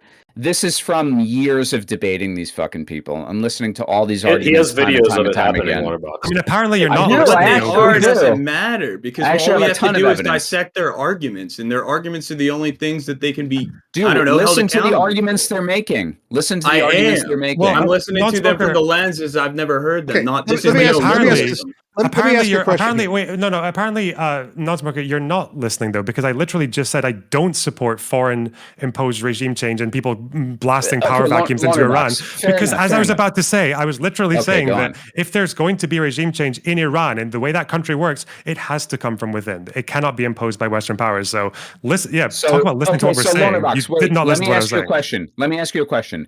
So you are aware then, you are familiar with the many efforts that people in America or people in Europe have made to fund certain groups to undermine the regime up to this point, correct? Like, for example, the MEK, or even funding Baloch separatists in southeast Iran, or, the disputed funding networks that may or may not go to ISIS Khorasan, which also undermines the IRGC's power, or the Kurds or any of these groups. I'm sure you're familiar with all of that stuff. So given the fact that we've maybe not explicitly the U.S. government every single time, but wealthy, powerful, influential individuals and groups from Europe and the U.S. have funded all of these different groups to undermine the regime, and yet it hasn't had any success, and there doesn't seem to be any decrease in the regime's power. Wouldn't you at least agree with me here that the only way to eliminate the regime would probably be through a war? Because it doesn't appear that it's going anywhere. I don't know if you believe that. What is the Lenin quote? I do believe that. I don't think the regime is going anywhere unless we put boots on the ground and destroy the country. And almost everyone thought the same about Assad until like November last year. So it's, again, the fragility or otherwise of the current regime in Iran, no one really knows. No one knows exactly especially with Ayatollah's age. And we probably only will know when it just collapses overnight. Syria is a different animal entirely. Give me a second. Give me a second, because we want people who haven't gotten in on a chance, and I want to make sure everyone gets a chance. So we want to give it to Bito. He's been very good. He gets good boy points, head pats. And then we're gonna give it to Soy Pill. Dude. Go ahead, Bito. Ask your question. This is your chance to jump in if you want. Go ahead. Yeah, this is my attempt to, I guess, clarify each other's positions. I was under the assumption that I was defending the position that interventionism is wrong, and not to defend individual incidents of interventionism or defend against them. So what I'm confused in is, can you give me a trait or quality necessary for you to say we should intervene? What is the shared trait amongst all these things that we've intervened in, and the ones that we haven't? What is missing? The problem is, if you look at, I'm asking being Leonard, right? Second, Leonard, do you want to go, or do you want me to go first? You can go. It's okay. I mean, the problem with all of these is we can post hoc rationalize all the ones that work out, and we can look at all the ones that didn't work, like Iraq and Libya, and say, well, we shouldn't have done those. The problem is, for all of these things, unless you want to be, as I suggested earlier, the country that says we are not going to do it, period, you have to make some sort of calculus as to whether or not it's moral, even though that's not really what the Congress or the president really takes into account. It's more, does it benefit America? Maybe adjacently, is this going to help the people of that country? And when we do help them, are they going to be beneficial and establish some sort of back and forth there? And unfortunately, it's not. We're never going to get it right 100% of the time. And so my position on this is, there are probably a lot of interventions that are bad. Most of the regime change ones, I probably, if not all of them, would say we shouldn't have done that. It's really not our place. But there are a lot that are good, and we can look at all the ones that are good and say, yeah, we had some sort of calculus before that, and it's good that we did that. And unfortunately, I think what Tim is suggesting is probably the best thing. And not unfortunately, this is a good thing. We should have more checks for more of these things. We should have more input from other countries, and we shouldn't be able to unilaterally decide, because we get it wrong a lot. I would say Wick's question earlier, we really haven't touched on, but overall, has our intervention been mostly good or mostly bad? I'm probably someone who leans to we mostly have done more bad things than good things. In fact, I would say that of the examples of good things we've done, it's a lot shorter of a list. It really just is. I don't know. Maybe you can look at all these historical books and say, wow, we would have saved more people here and here. We probably have done more fucked up shit than we've done good things. But that doesn't mean we should be anti-intervention, period. It just means that we need better checks, and we need to assess these things better, because that's all we can do. We have that power. We can't just not use it, and we can't cede that ground to Russia or China. I guess what I'm saying, though, is that, it's easy to say that we're doing ad hoc, but to come to the conclusion that we can't find a trait that would allow us to decide whether or not intervention is something that we should do in this moment, then everything is left to conjecture, because there's no way that we can prove to one another objectively that we should do it, that there's a reason to do it. The only reason outside of self-interest is perceived benefit. And what we find again and again is we go to these places for the benefits we perceive to probably gain from them, and we come back empty-handed and worse off for it, like Vietnam or the Gulf War or Iraq, Afghanistan, and now whatever conflict we're involving ourselves in the Middle East once again. And there are probably a few obvious traits. So obviously, if it's a threat specifically to you, that matters. A threat to your ally would probably matter as well. I can get behind that. Credible or threats to trade partners, or securing trade, say with what happens in the South China Sea or in the Red Sea is probably another one. I feel like these are kind of the obvious ones. As far as when people talk about hindsight, I don't even know if I buy that. With what we knew about Iraq, even at the time, people had very good reason to believe that that was not a war that should have been pursued, right? With what we knew at the time, the protests against the Iraq war, even before it started, were some of the biggest in European history. 3 million people in Rome, 2 million and people were right. So Yeah, I think you have to go with the information that you have at the time and see if it like crosses something to do with threats to either yourself or to partners. I think that's like the main thing. Yeah. Oh, Go sorry. ahead. No, you go for it. I thought. No, I mean, it's kind of funny because I feel like a lot of my argument was sort of made for me. I don't know the guy in the bottom left with the Soy Pill, right? Good name. Yeah. So look, I happen to think that the whole logic of we've done more harm than good, therefore, we should still think about intervening is a little confusing. Maybe I'm misrepresenting your argument. I'm sorry if I am. No, the only difference is if you agree with all of my historical analysis of it, is that doesn't mean we should never intervene. It means we need to be more cautious. We need to have more checks in Congress. So if they want to lie us into a war with Iraq, that's sure. Okay, no, fair. I also don't think that we necessarily have to have a foreign policy where we decide, yes, we will intervene in foreign conflicts, or no, we won't ever again. I don't know if it's like that kind of, bifurcation, right? Like we can, honestly, I agree with Lonerbox. It's a case-by-case basis, right? And I happen to think that most of the time when we look at foreign interventions, at least recent ones, it has proven to be a failure because we haven't properly assessed case by case whether or not we should do X, Y, or Z. I think Afghanistan is a great example.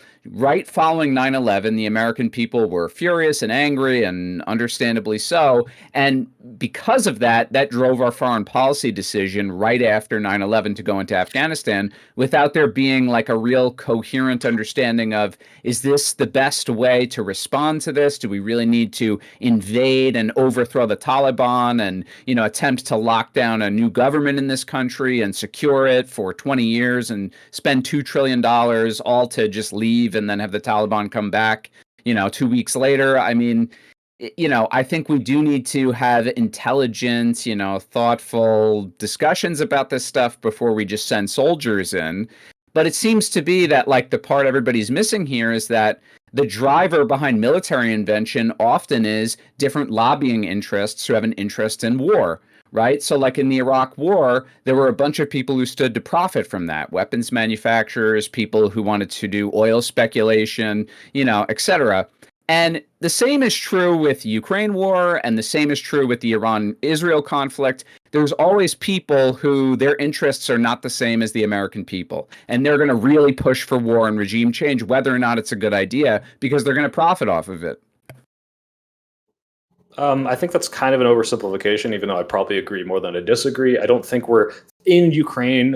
The limiting factor there being whether or not a lobbyist pushed for it. We have other interests, but you're right. People will always benefit from these things. And if you want to talk about like getting these people to have less influence in the government, I'm totally with you there. But I don't think they're going to be the delimiting factor for whether or not we go or do not go to war. Real quick, also, a chatter of mine asked, are you wearing a Leviathan sweater? Is that a band? I am. Yeah. Okay. Yeah. Thank you. Okay. Well, I mean,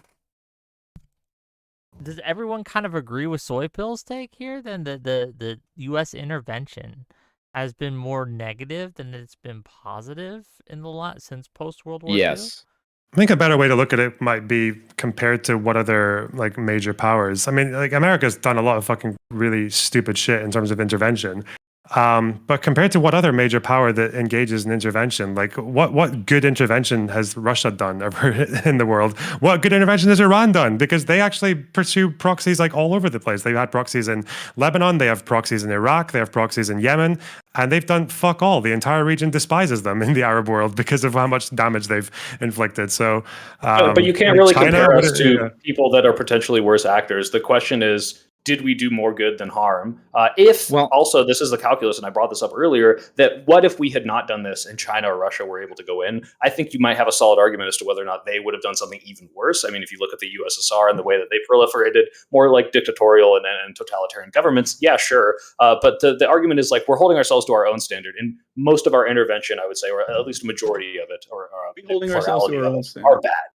We've also intervened, more than any other country. So it's on like a totally different scale. I mean, like, I'll grant you guys all of the Soviet and Russia stuff. I'm not here to say that Russia does more good than bad or anything like that, especially in recent years. But I will say that we've done a lot more harm than the Russians have done harm, just by the sheer volume of interventions.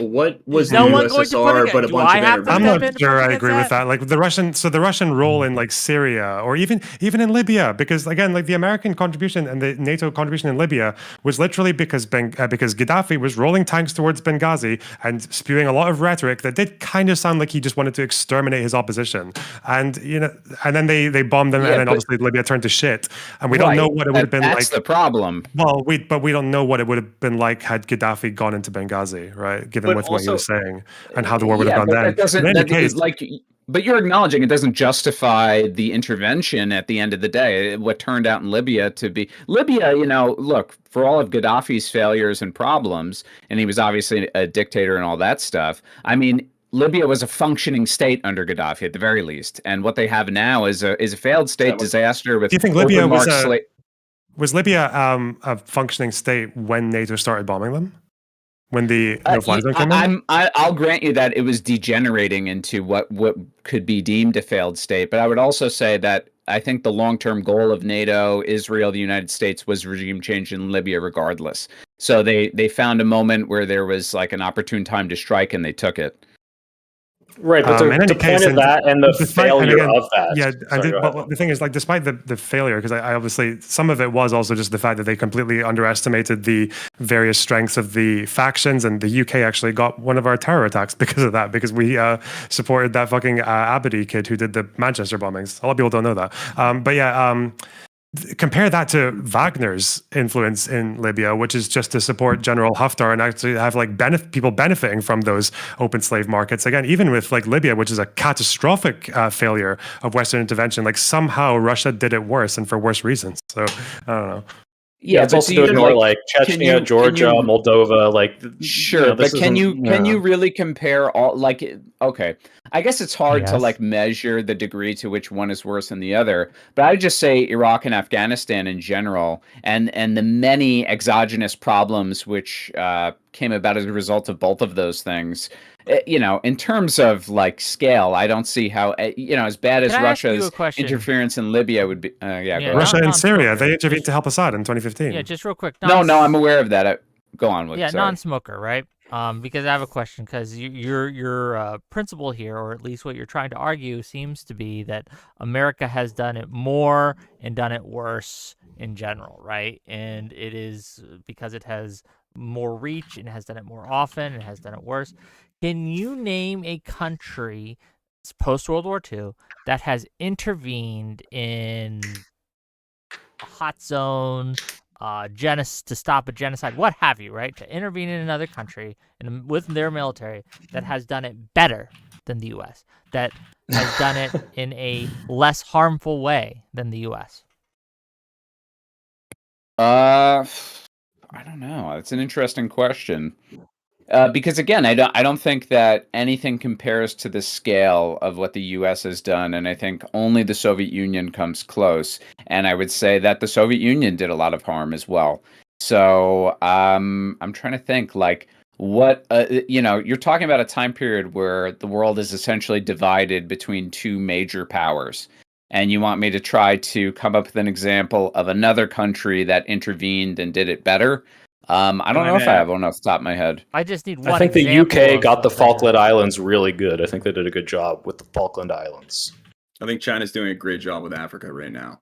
I mean, I can do the commie thing if you won't do it. Like Castro actually helped defeat the South African army in Angola, right? Like the Cubans were one of the first people who got thanked by Mandela after apartheid fell. Yeah, there you go. Look, I guess my point is like, my objective here is not to say American intervention is bad to therefore justify that the Soviet Union was good or that some other communist regime was good. I guess my point as an American to criticize American imperialism is to say that it's done a lot of bad, and I actually don't think it's benefited the American people very much either.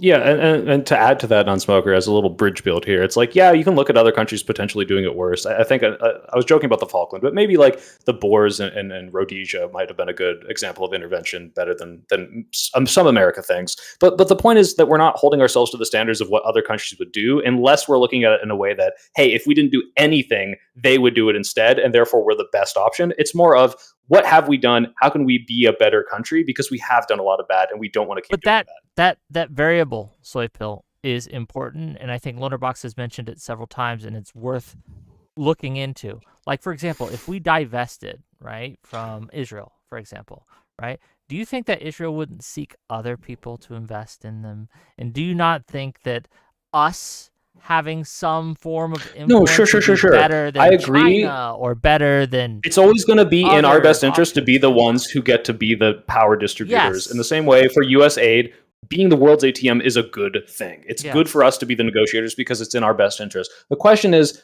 can we not, as the people who are exerting that power of other countries, improve those countries in ways that pull us away from the mistakes of our past and say, hey, wait, maybe we shouldn't be doing regime change. Maybe we should learn things from Libya. There are always ways for us to be doing this better. And that doesn't mean we have to divest. That's why I'm against being completely anti-intervention. It's how do we constantly improve and iterate on the fact that we are fucking up a lot, and we have fucked up in our past. Like developing reasons that we can continue to refer to. Okay, I think we already have those, but they're just not consistent, and they're different, and these are very complicated issues. I wish it was so simple, but yeah, Well, like, don't you think okay, it's a cop out? It's not a No, I cop think out. it's The very cop clear out that is it that you changes based on. It's very clear that it changes based on who's in the Oval Office.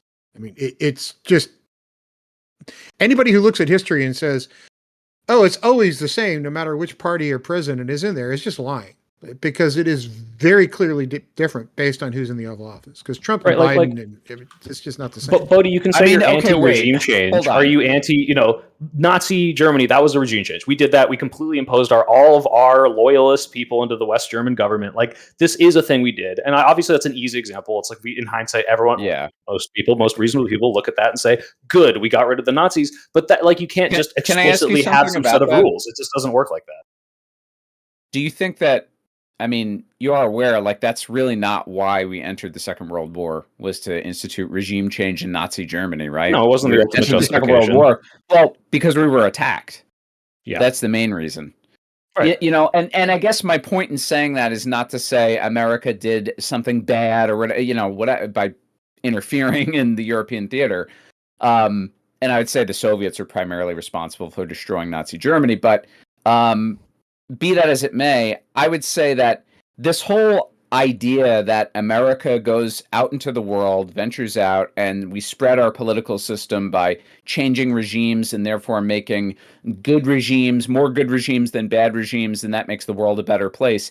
It's just a fantasy. Well, I'm not saying that, to be clear. It's just, you're not arguing against me for saying that. If anything, the regime change has what about arguing against. Just hold on. I just have to get this out, and then I'll put on my moderator hat again. Oh, did you triggered Wick because you said the Soviets helped World War II? What I do need, a non-smoker will have to reach out to a moderator to moderate us and things. But yes, Pax Americana has made the world a better place without Pax Americana. And when Pax Americana eventually falls, which it looks like we are waning on the world stage, you are going to wish that we could go back to the liberal world order of the past. I really doubt that. I really guarantee doubt that. it. Right? We protect. I really doubt that. I think we live in a liberal People are dystopian freer hell. now than they have ever been because of America. Because People the are U.S. miserable. has That's why you have literally Trump. saved That's the why South you have Koreans Trump. from a fate You guys worse than understand fucking that. death. You keep insisting right? the By world is keeping a them great from being place. North That's why you Korean have Trump. slaves. Right? You guys created Trump. Look. All of you. What regime do you want to live in? What regime would you Trump, I want was to live in? 17 when he was put into power. But that's another debate. I'm going to put my moderator back on. Otherwise, I'm getting triggered because you guys need to defend America better. I don't know why I expected someone who lives in Britain and PV said I'm not allowed to. Sorry, Wick. But anyway, go ahead. Okay, let's reconnoiter. Let's refocus. We only got a little bit of time left. I don't want to keep you guys here forever. I guess what is give me the worst intervention that the U.S. has done post World War II and the best intervention, in your opinions, and then why. Let's start with Tim, and we'll go around the room. I'm just really curious. Your best intervention and worst intervention. Go ahead. Okay, best intervention. I'm going to cop out and just say Grenada because it was over in like 2 days and nobody cared. Because it's a simple one, nobody even remembers it. Worst is probably Vietnam, just because we accomplished crap all but getting a lot of people killed, and not much really changed.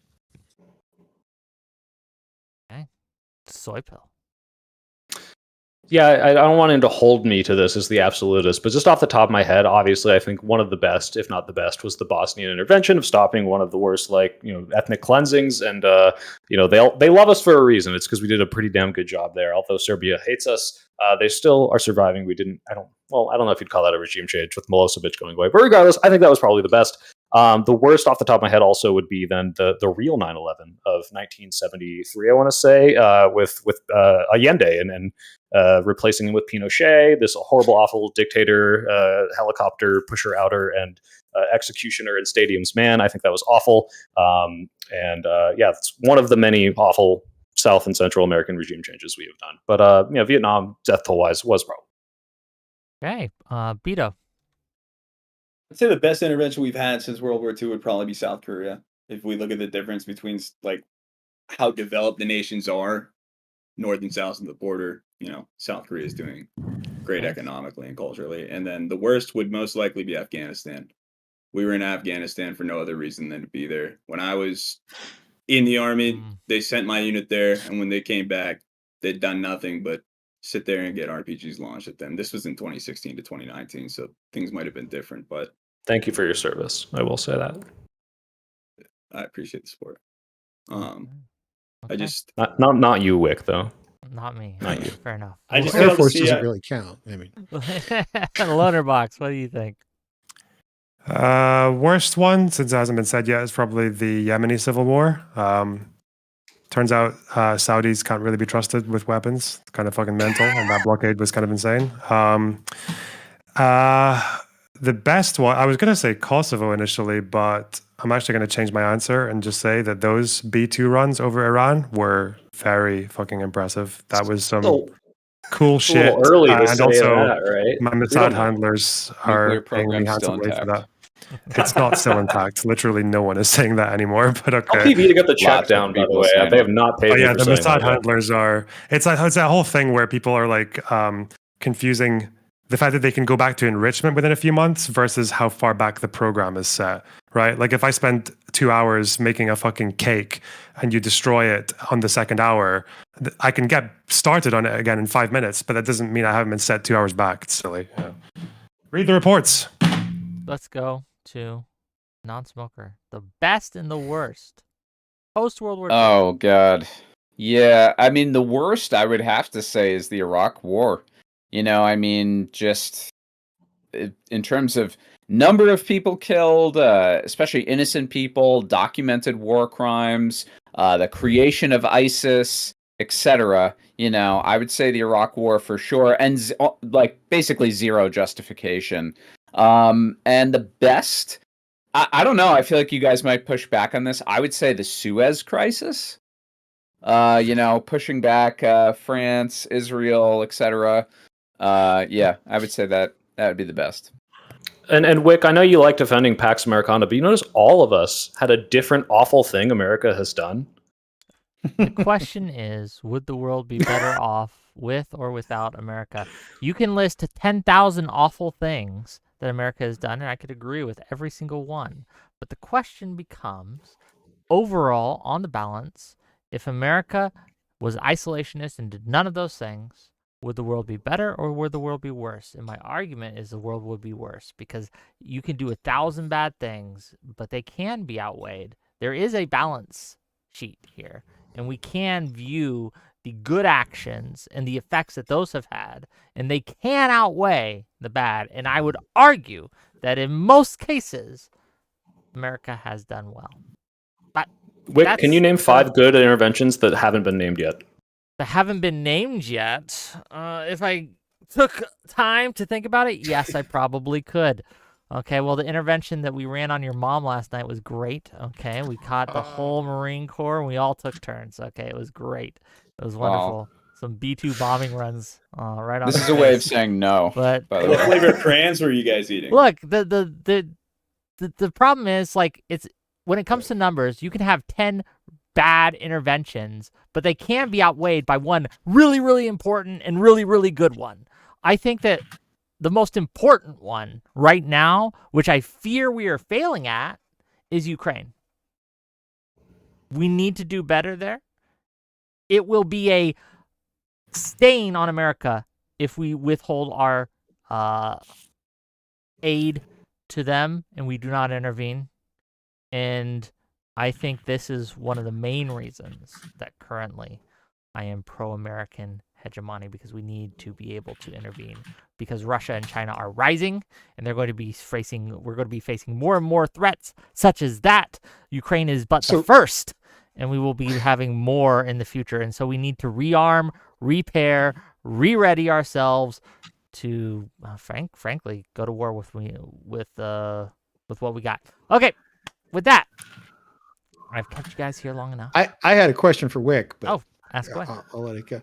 On your subject of Ukraine, since you think we should Please. be involved there, Mhm. is that just throwing money at the problem, or do you think we should put boots on the ground? Because right now, it's clear I that think throwing we money can at it's win. not I solving think we can do what we need to do without boots on the ground, but there will come a time, perhaps, that I think putting boots on the ground might be an option that I would be okay with. Wait, are we really struggling to think of 5 successful U.S. military He says interventions? that has not been named yet, and you guys named really good ones. So Lebanon 58. There was a very unstable period there, and that was calmed down partially by U.S. intervention. That's where you got the National Pact from. 75 Lebanon in 82 actually was when the Israeli bombing raids on West Beirut, which were going far beyond any PLO presence, and Reagan was actually the one to rein that one in. I don't know if you count the peace process and like Jimmy Carter between Israel and Egypt, even just in Israel alone, like they've done quite a bit. Obviously Ukraine, but you know. I meant off the top of his head. By the way, I am the pro-intervention side. I still think it's good, but yes, those are good ones. Look, if I chat GBT'd it, I probably could, right? But I didn't. Okay, with that, let's get to closing statements. So these wonderful, lovely individuals, right, have given their time to come on my show and give you guys content. So please go and give them a follow, give them thanks, and subscribe to their channels. I got the links in my YouTube description, so you click on their links and you can give them a follow and all those things. Tell people, remind people who you are, and give closing thoughts. And we're going to start with Non-Smoker, and we're going to end with Tim here. Non-Smoker, close us out. Twitch.tv/non_smoker, host of the struggle session every 2 weeks, every other week out of WUSB Stony Brook, 7 to 10 p.m. Eastern time. Happy to talk to you guys. By the way, I'm streaming for the rest of the evening if anyone would like to watch more debating. Hopping on a panel about the same topic in another half hour.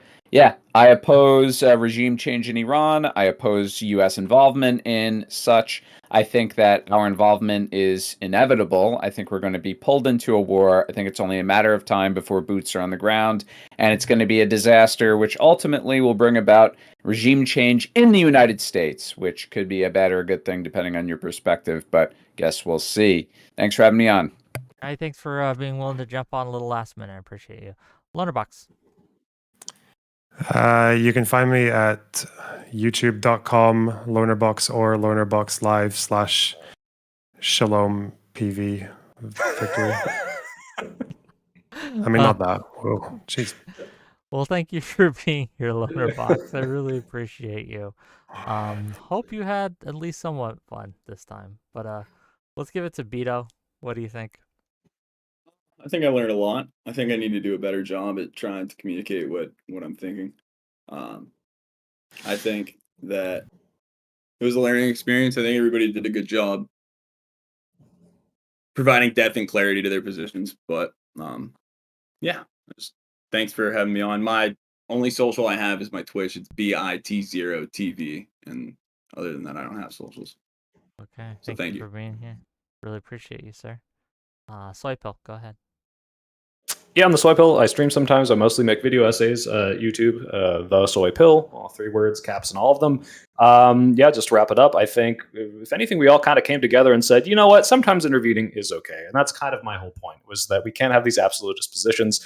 And I agree with most people. Just a bridge build, we do need better checks. Sometimes we can't use those. Sometimes the action taken needs to be immediate, and sometimes that's a bad action, but sometimes it's a good one too. So it's unfortunately a very complicated world, and we don't have easy answers for all that. But being anti-interventionist, which is my biggest pet peeve of the current left and right, of just saying, well, we shouldn't interfere, it's unfortunately, I don't think, a good policy to have. I think people who are saying that have brain rot, but people like Tim does not have it. I think Tim gave a very nuanced position, so I appreciate that. As with you, Lonerbox, Non-Smoker, and Bito, everyone gave a very good, at least nuanced take and heard each other out. I do like that. And I want to defend Progressive Victory because they give me money. No, I defend them because I think they do really, really good work in campaigning for people that are going to do good change and getting Democrats elected in Senate and House races. And they also happen to give me money occasionally, and I really appreciate that. But it's mostly for the fact that I really, really like them. They're the only pack that I've met that actually is doing good action. So go join up, guys.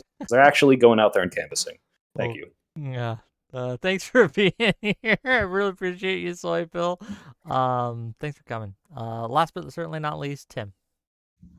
So I will point out that I'm not sponsored by absolutely anybody on any of my social media channels. I just want to make sure everybody's aware of that. Based. And you can find me anywhere on just about any of them at Timothy Imholt. And I am an Army veteran, for those of you that you didn't realize that, but it was way pre-Gulf War on Terror. So I got out in 96, so I'm pre 9/11.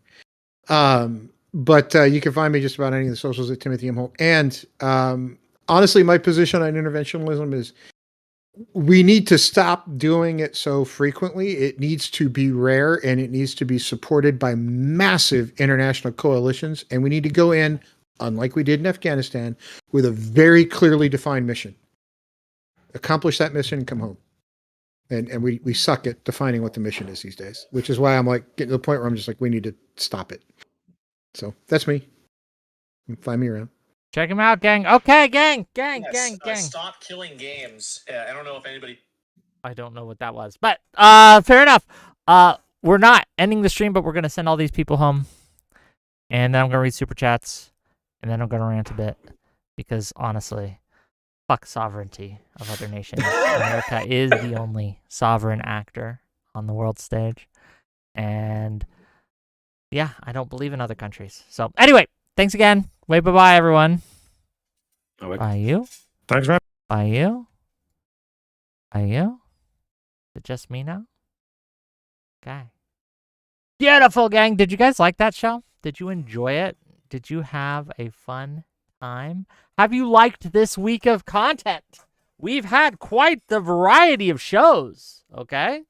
Monday, we had a great debate on the SCOTUS decision about universal injunctions. It was very high-minded. It was followed by a DGen call-in segment, okay? 6 hours you guys kept me here for the most DGen kind of conversations you could possibly imagine. On Wednesday, yesterday, we had that frustrating Live and Learn panel, but I hope you all enjoyed it. And today's was all right. It was all right. Let's read some super chats. $5 from Deej Nuts says, Bito, your side on this issue is supposed to open by calling the opposition cucks. Tisk, tisk. Well, thank you for the $5. $10 from Alexander Rin. Who is this idiot who believes that only data that supports his conclusion is good data? Who believes others should disprove his unsubstantiated theories? Listening is an active process, friends. True. Thank you for the $10. $10 more from Alexander Rin to say, we saw how the British did during their world intervention phase. Compared to them, the USA is 10 out of 10. True. Much better than the British. Based. $10 from Testicle Johnson to say, imagine ancient Romans all sitting around, sitting on the spoils of war, and then asking if it was in fact a good thing they conquered all those other nations. Thank you for the $10. And then $5 from Testicle Johnson. The dominant superpower thinks the actions that have benefited them the most was good. Amazing. True. Because what benefits America benefits me. And what benefits America honestly benefits the world. I would like to see us annex other nations. I think we should just take them over. I think we're better than them. I think that our government is crazy right now, but our systems of government, our culture is generally better than theirs. And yeah, I think we should annex them all by force. Every single one. Every country on earth. Russia should be America. China should be America. Iran should be America. Israel should be America. All of it, America. From sea to shining sea, meaning the globe. I should be in charge of it all. I should be elected and appointed president for life, where I get to make the decisions on what is right and what is wrong, where we should go in, where we shouldn't go in. I would do a much better job than anyone else in the world. Yeah. Okay. Good. We're good. We understand this. I hope you do. One world government, a wictatorship. A wictatorship, okay? And look, the Russian people would thank me for it, okay? They would thank me for freeing them from their despotic leaders. The Iranian people would thank me. They would be like, they would build statues of me in their streets, okay? Right? The beard, the glasses, probably the hoodie too, okay? Chinese, that they would, again, name their children after Wick. It would be true. Yeah, it would be true. Okay. Okay. Did you? What we got coming up next week? So next week, I have a few things I want to talk about. I'm trying to set up and put together. I know some people want to talk about the big, beautiful bill. So if you have strong feelings on the big, beautiful bill, either way, and you'd like to be a part of that discussion, please send me a DM or get in touch with me, and we can put that together. There's a few other things I got cooking up that we're gonna get. But what I hope, because I'm not streaming tomorrow unless something crazy happens, right? Have a happy 4th of July, everyone. Have a happy 4th of July. I hope you spend some time enjoying your families, enjoying your friends, touching grass a little bit. And I'll see you next week. Some great Wick content. Sound good? Sound good. Bye, everyone. Wait, bye-bye.